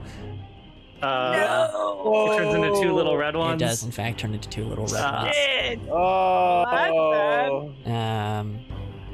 Okay. All right. The red ones need to die You're first. gonna have to use that arrow, that musket more. All right. New plan. The red ones, they seem to all attack at the same time, so those die first. Yeah, should we try? Yeah, let's. Oh, true. Yep. True. I've still. But if got I get my- killed again by these big guys, then I'm gonna die. So we kind And of. no one's dying today. Okay. Okay. Yeah. Then yeah, we'll kill the small ones. Okay. All right. I'm going to, because the coordinated strike is not an action, I will use the one action I still have to do an attack on this one on my left. Okay. And that'll be 5. 5 damage to it? Yep, 5 Okay. damage. And which one, left or right? Left of me. All right. Yep. What's your weapon again? What do you attack this thing with? It's just a little hand axe. All right, gotcha. Yeah, you just sink your hand axe in the thing and it just pops like a fucking water balloon and just sends toxins going everywhere. Time to make a dex save. Oh, great. Yep, okay. Well, we'll see how this goes. 14. 14, really? 14, really. All right. It's really got to be 15. You just Damn. get fucking basically maced in the face by this spider sauce again. And you're just Oh my god. flailing around. Please make a damage roll. Oh, Farah, I'm so sorry. Hey. Oh my god, 5. Oh no, okay, you really chunk Farah unless they want to defend or dodge or whatever. I'm just gonna take 5 because I'm not gonna die. Yeah, it's true. Right? Denny Not says you're not gonna gonna die. die. Yeah. I'm not gonna die. All right, All right. I will save you. all right. Okay. Is that Terran's turn? That's my turn. All right, it is now Farah's turn. Boy, you are surrounded right Okay. now. I'm just gonna swing at this little guy right next to both me and Terran. All right, gotcha. Make your damage roll. The little guy, yeah? 10. Yeah. Okay. Okay, that's a crit fail. No! Okay, That's a well, one. No. you do have 2 more attacks. That's true. Okay, and I do it again. All right, with disadvantage. Swing right. I do. Yeah. Roll 2 die. Okay, it's a 6 or a 5. Okay, that's fine. Split this thing dead in half. It bursts open again like a water balloon. Please make a dex save. 13 plus 1, 14. Oh boy, Oh my god. you are Oh. just really just hosed in spider It sauce. is my turn. You can't so see sorry. shit, No, it's and okay. you flail wildly with your axe and accidentally clip Mr. Terran with it. Please make a damage roll. I do. Oh, what kind of dice? Just whatever Your your damage basic attack damage dice. attack. Oh, Yeah, whatever my attack is. Oh, your basic no. attack. Oh, no. I know. Is that plus like all It's the plus stats your like a bonus. D10 plus me and everything? Okay, that's a 4. All right, Okay. Not too bad. Okay. Not too bad. all right. You, Ah! yeah, chunk Terran with it. You do have one more action, I think, right? Yes, I do. Okay, so last one. So I'm doing just another swing. What are you doing? I guess am I too far to go to those 2 little spiders that are You'd have to kinda expend an behind me. action to move to them. okay, which I cannot do. So I guess I'll just hit the one behind me. Okay. I'll just do a I classic. I thing. can use an action from my next turn as a reaction to move you, but like I was thinking about maybe using that to get you out of danger. So if you want to get into that area, you can. Yeah. I can send you there as long Denny, do you think you can get them out? I would say stay there because I can heal you from this range, but if you move one more, I'll have to use another action, and I'll have to use a healing dice on it. So stay there. And I'm just gonna attack this big buddy, and I'm just gonna do a D10 plus strength, and that's a crit 10 with the 7 plus 2. That's 19. Holy fuck! Well, you get to roll again because you critted, and then add the damage to that. Oh my god! Roll again. So wait, it's 19 right now. Mm-hmm. Yeah. God damn. Okay, yeah. Roll your attack again. Crazy. But then I think I get something else when I crit. Hold on. When I crit, an enemy change 1 fury dice to the maximum. Okay. But I don't have I haven't raged yet. Oh, okay. You didn't rage. All right. Wait. Aren't you still in a rage? No, they used I their expended dice. my fury dice when I almost died. Oh, got it. Okay. So this will just be an extra attack. Still. But I just get to attack. Yep. And is it disadvantage or no? Nope. Okay. Well, that's a 4. Well, All right. So 19 plus 4. That's crazy. 23 damage. You 23 damage to this fucking thing. God damn. Yeah. All right. Insane. Sorry, let me do the math here real quick. Holy fuck. Okay. This thing now has a less amount of health. Isn't that surprising? All right. That's true. Denny. Mr. De Laurentiis, come to our aid. We're gonna do a giga heal on our friend Farah here. Hell yeah. Nice. I'm gonna cast heal. Okay. Do it with. Well, would you say they're bloodied or no? Farah? Farah. Yeah. I mean, they got reduced to 0 HP and only bounced back up because of Terran's ability. So, yeah. I'll say they got bloodied and bruised from being almost near death. Sure. Okay. So, actually, so I'm going to just cast one spell for one of my actions. Okay. And I'm going to cast Searing Light, which I can do. We love it. I heal 3d8 to a dying or bloodied creature. Great. So, let's do that. 3d8 plus will, right? Yeah, well, yeah, 3d8. That's it. That's pretty Okay, good. So you got 15 health. Thank All right. you so much. There.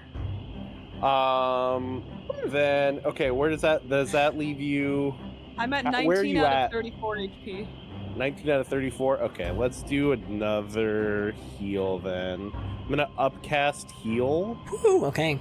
for 2. So I'm gonna just add another dice to it. Hell So yeah. now that's 2d6 plus will. It's 2d6 plus 3. And that will be 10 more HP. Goddamn. Hey, nice. And then Big heals. 29 out of 34. Does Terran need at help? 29 out of 34. Taryn, where you at? I'm at I think I'm at 12 out of 35. Oh yeah, let's get you a heal too. Well, I So do my believe dog- that upcasting takes your third action, right? But your dog is not an action, is what you're saying? But the dog is not an action. Lovely. Yeah, I Okay, cast awesome. the dog as an okay. action, so. So cool. Dog Cool. is going to go ahead and heal you for 1d6 plus 3. And that's going to be a 5. Okay. So you get a little sauce too. Cool. Full dog sauce. Yeah. Barked on. All right, that's Danny's turn. So that is all my turn. Thanks, pup. All right, Mr. Vincent kind of repositions himself.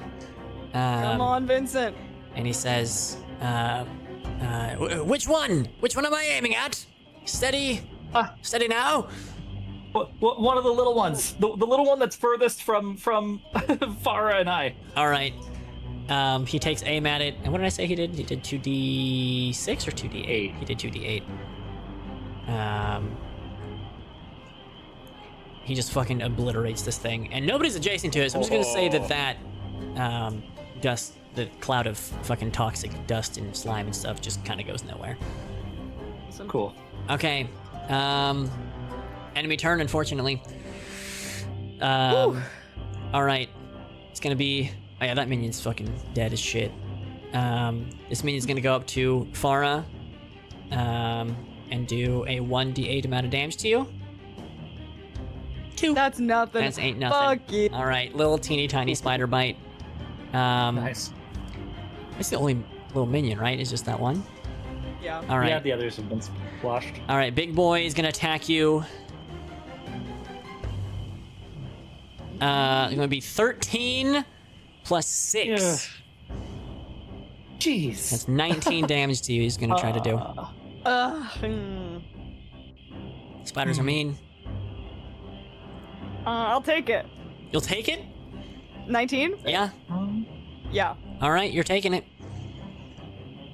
And then this spider's gonna go around to Terran. We're splitting up the damage here a little bit. Thank you so much. And he's gonna look at you. And once you know it, he's also gonna do, oh shit, 2d8s worth of damage. Love so many d8s. 11 plus 6. Gonna try to do 17 damage to you. That's my life bar. Fuck. I need to not take my life bar in damage, so Yeah. I'm going to defend. All right, sounds good. All right. Yep. So I will be reducing that by 5. I got 5 health. All right.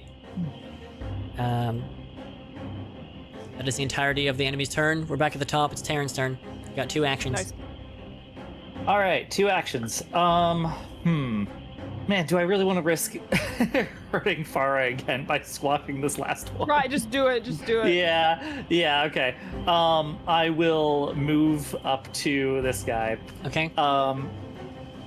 With 1 action. And then, I mean, it's really funny because I don't need the advantage, but since I moved, I technically get an advantage on this attack. Oh, okay. That's so I am going to attack this guy with advantage. fine. Okay.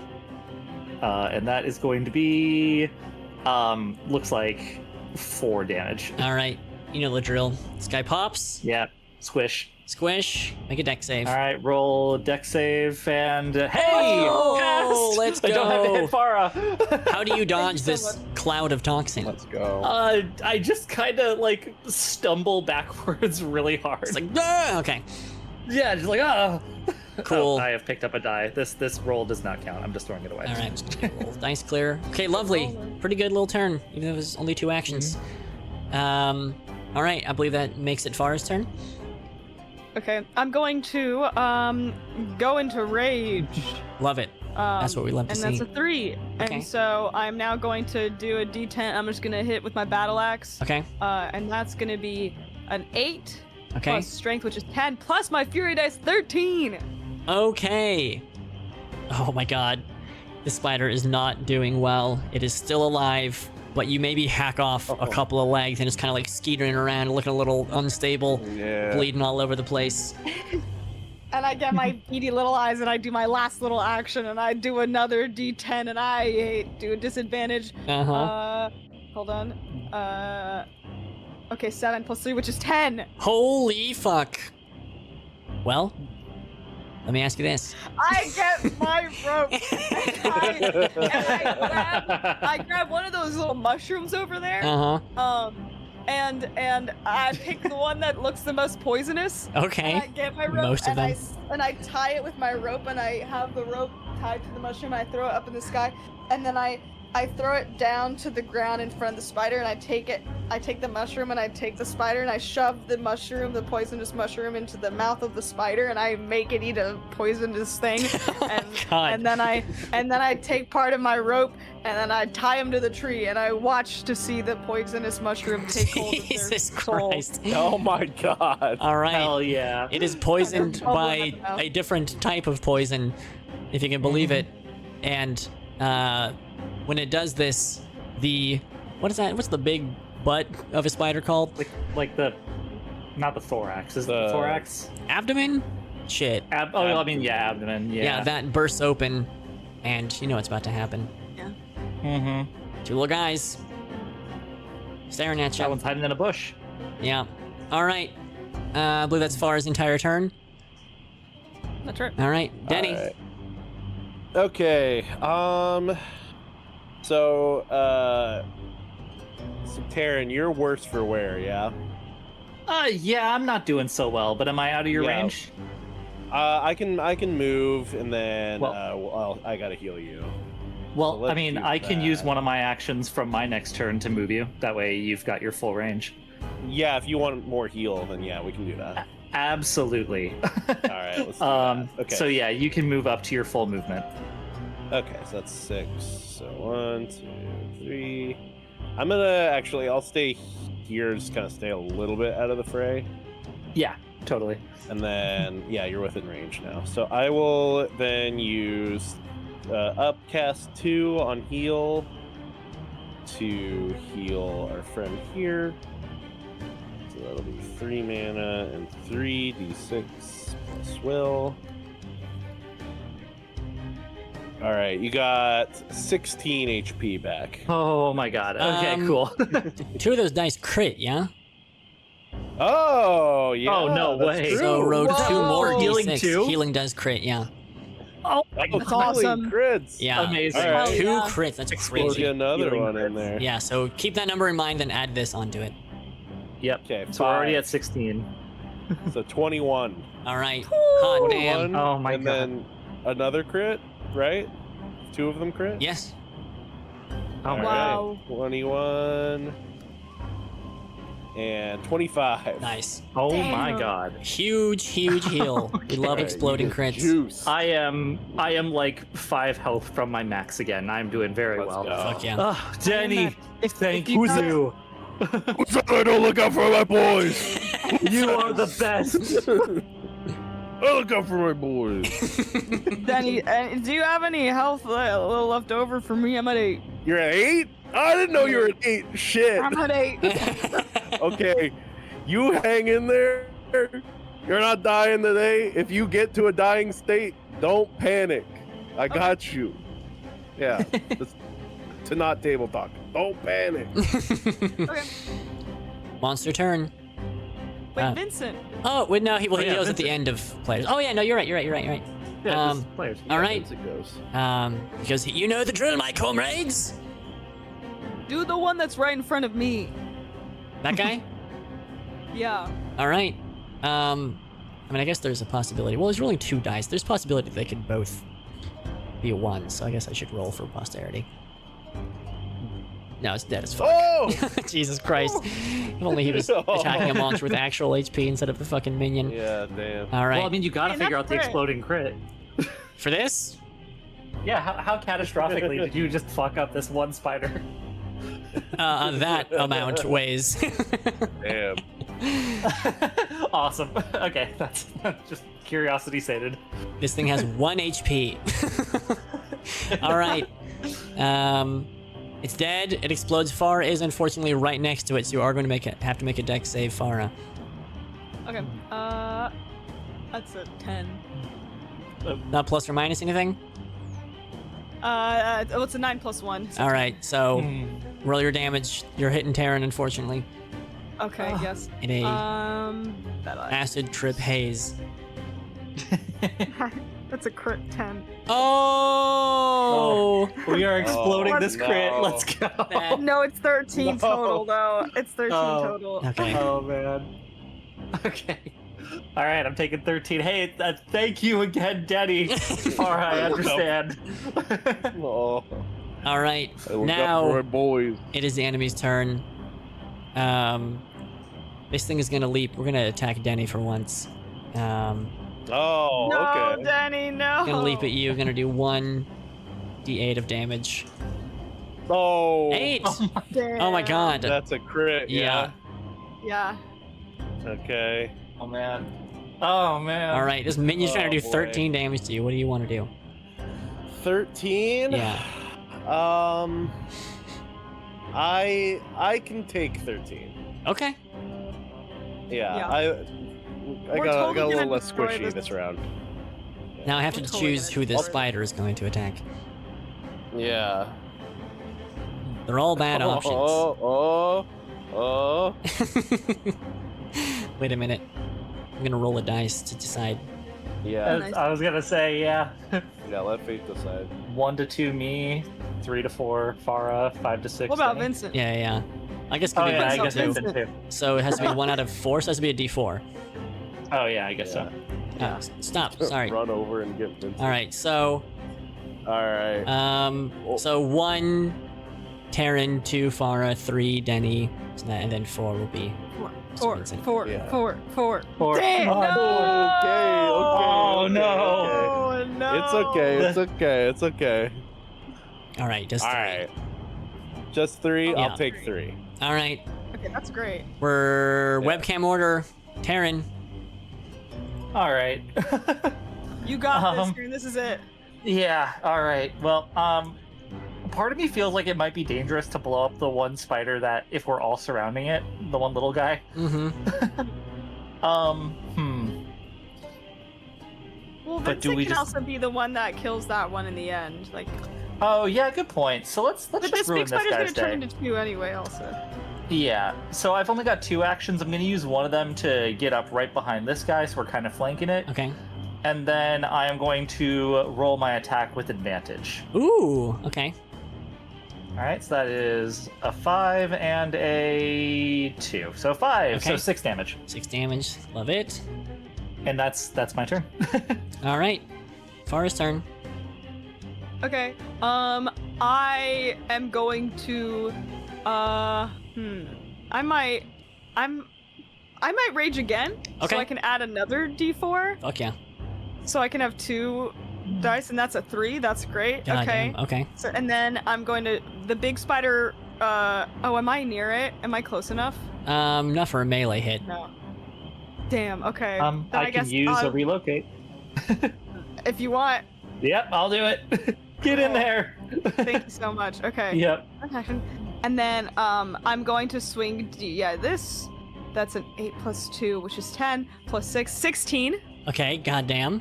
And then I'm gonna, for my last action, swing again, and that's disadvantage. Yes. Yes. Okay. Gonna do that. One was a 4, and one was a 5. So 4 plus 6, which is 10. Goddamn. Okay. 10. Sheesh. You're really fucking this thing up. Okay. It's still hanging on. It's the spider looks real fucked up, but it is still creepy crawling around a little bit. Denny. Okay. All right, it's your turn, Farah. Wait, did you only You're have gonna 2 get actions? Me? Yes, because I defended. Or no, I didn't defend. No, Farah. I had Oh, 3. Farah. You had 3. You didn't use Oh, any sorry. beforehand. No. So I think you can attack again Farah then. raged, right? Sorry. No, I did 3 because I Fury is an action, and then I attacked. Oh, twice. gotcha. You keep forgetting Fury's in action. Okay, never mind. Gotcha. Denny's turn. Okay. You're gonna get the old 3d6. Yes. Yeah. You're gonna get the old 3d6 plus 3 treatment. Pray for some 6s. Come on. Oh. Oh, bummer. Okay, you'll only get 9. Damn. Okay. I take it. Okay. I need it though. This is great. Yeah. Okay. That could be a big difference. I'm at 17.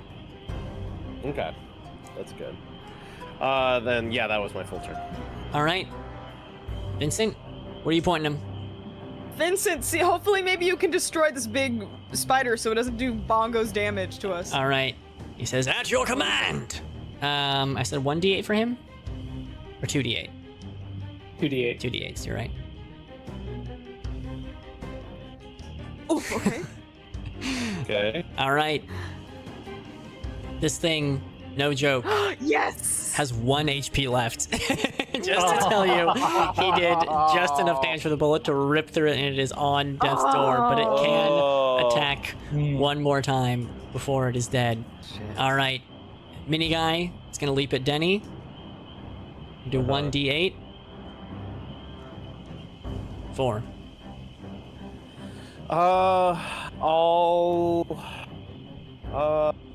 I guess I'll defend. Okay. I have 5 armor. All right.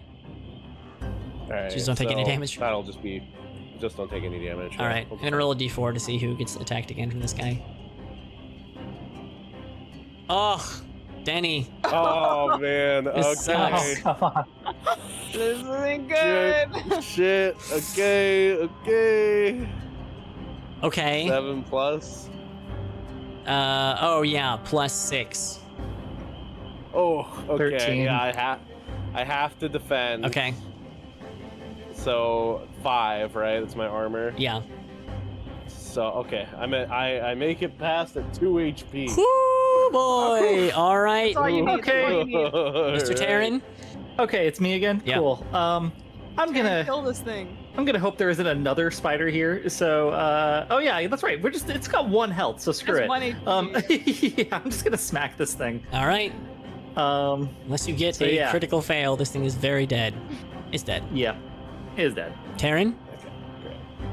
How do you kill it? Oh, yeah. I mean, I just hack off like the 2 front legs, and then when its head like smushes into the ground, I take 1 swing right at the top of the head. All right. Just gonna drag these guys on. Yeah, 2 sounds of them good. burst forth. We hate it. I mean, I can just kind of smack these guys too, right? Sure. You have 2 actions left, Yeah. right? Or do you have 1? Or you have less actions? I have economy reasons. I relocated 1 person, so I've got 1 more action. All right, gotcha. So yeah, I will do a swing at the one that's not between any of us. So the one that's just next to me. All Yep, right. that guy. All right, and that is already it's a fail. I don't have to roll the other Oh, fuck. All right. one. All right. Farah. Well, there it is. Well, I got 2 of them next to me, so I'm just gonna swing at one of them, and that's it's a 7 plus 2, 9 plus other stuff. Doesn't really matter. I hit it. Okay. And it's donezo. The one in front of you? The one to here. Okay, gotcha. All right. Make yourself a dex save. It's a crit 20. Whoa! All right. Hey. You do some cool fucking Naruto Not shit 20. and backflip out of the way of the explosion. No toxins for you. Mm-hmm. That's right. Spider's dead. And then the one right in front of me, I'm gonna attack it. Okay. And that's a crit. Oh my hit. God. 10 plus 7 plus 2, 19 plus 6. Well- 25 doesn't matter. It would be a disadvantage because you're attacking again. Oh, right. So, but Okay. unless you get a critical fail. I crit again! Oh I my crit God! again! If only it was enemies that had HP. That is Jesus right. Christ! That's awesome. That is awesome. I crit again! Nothing can stop your battle axe. That's fucking awesome. That's right. All And because I right. crit, do I get to go again? Oh, I guess you would roll again technically if you just want to see. Or no, I don't. Sure, why not? Yeah, fuck it. You crit 3 times in a row. I'm gonna say. I swear to God, I swear, All right. I swear on my life, and I swear on my mother that I'm Okay. working for. I swear I will go into my log and show you that. No, I got here's what I'm gonna look at say. this. I'm gonna say Farah went into such a fucking flow state here, a gamer flow state of just like when you lean forward, that both of these spiders are dead. She was just like a whirlwind of fury in between them and just chopped them fucking clean in half. Unfortunately, they both do explode when you do that. So you're gonna have to make a dex save. Crazy. Wait, what's the question? I'm so You're sorry. making a dex save because they both exploded when you killed them at the same Okay. time. Just Look do at that one dex shit. save. Look at that. I put it in the general chat in Discord. Oh, awesome. That's Hell yeah. crazy. Oh my God, that is insane. That's The awesome. world moves for Farah. Oh, sorry, dex save. Right. Wait, it's a 10 plus 1? Sure. It's just it's a dex save, so whatever your Oh, and that's a 20, right? d20 plus whatever your dex is. Okay, yeah, so 10 plus 1, which is 11. Okay, so you are not- unfortunately going to damage your compatriots. That's fine. Roll.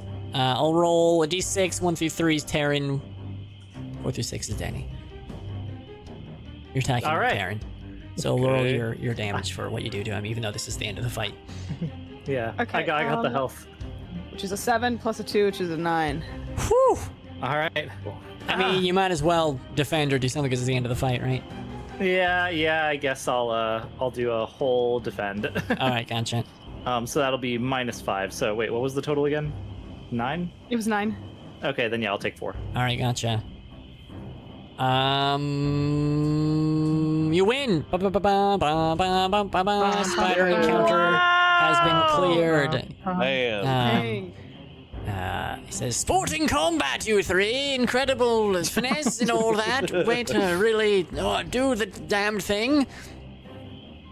He says, "I think just up ahead there's a clearing. We can catch our breath if you'd follow me deeper into the forest."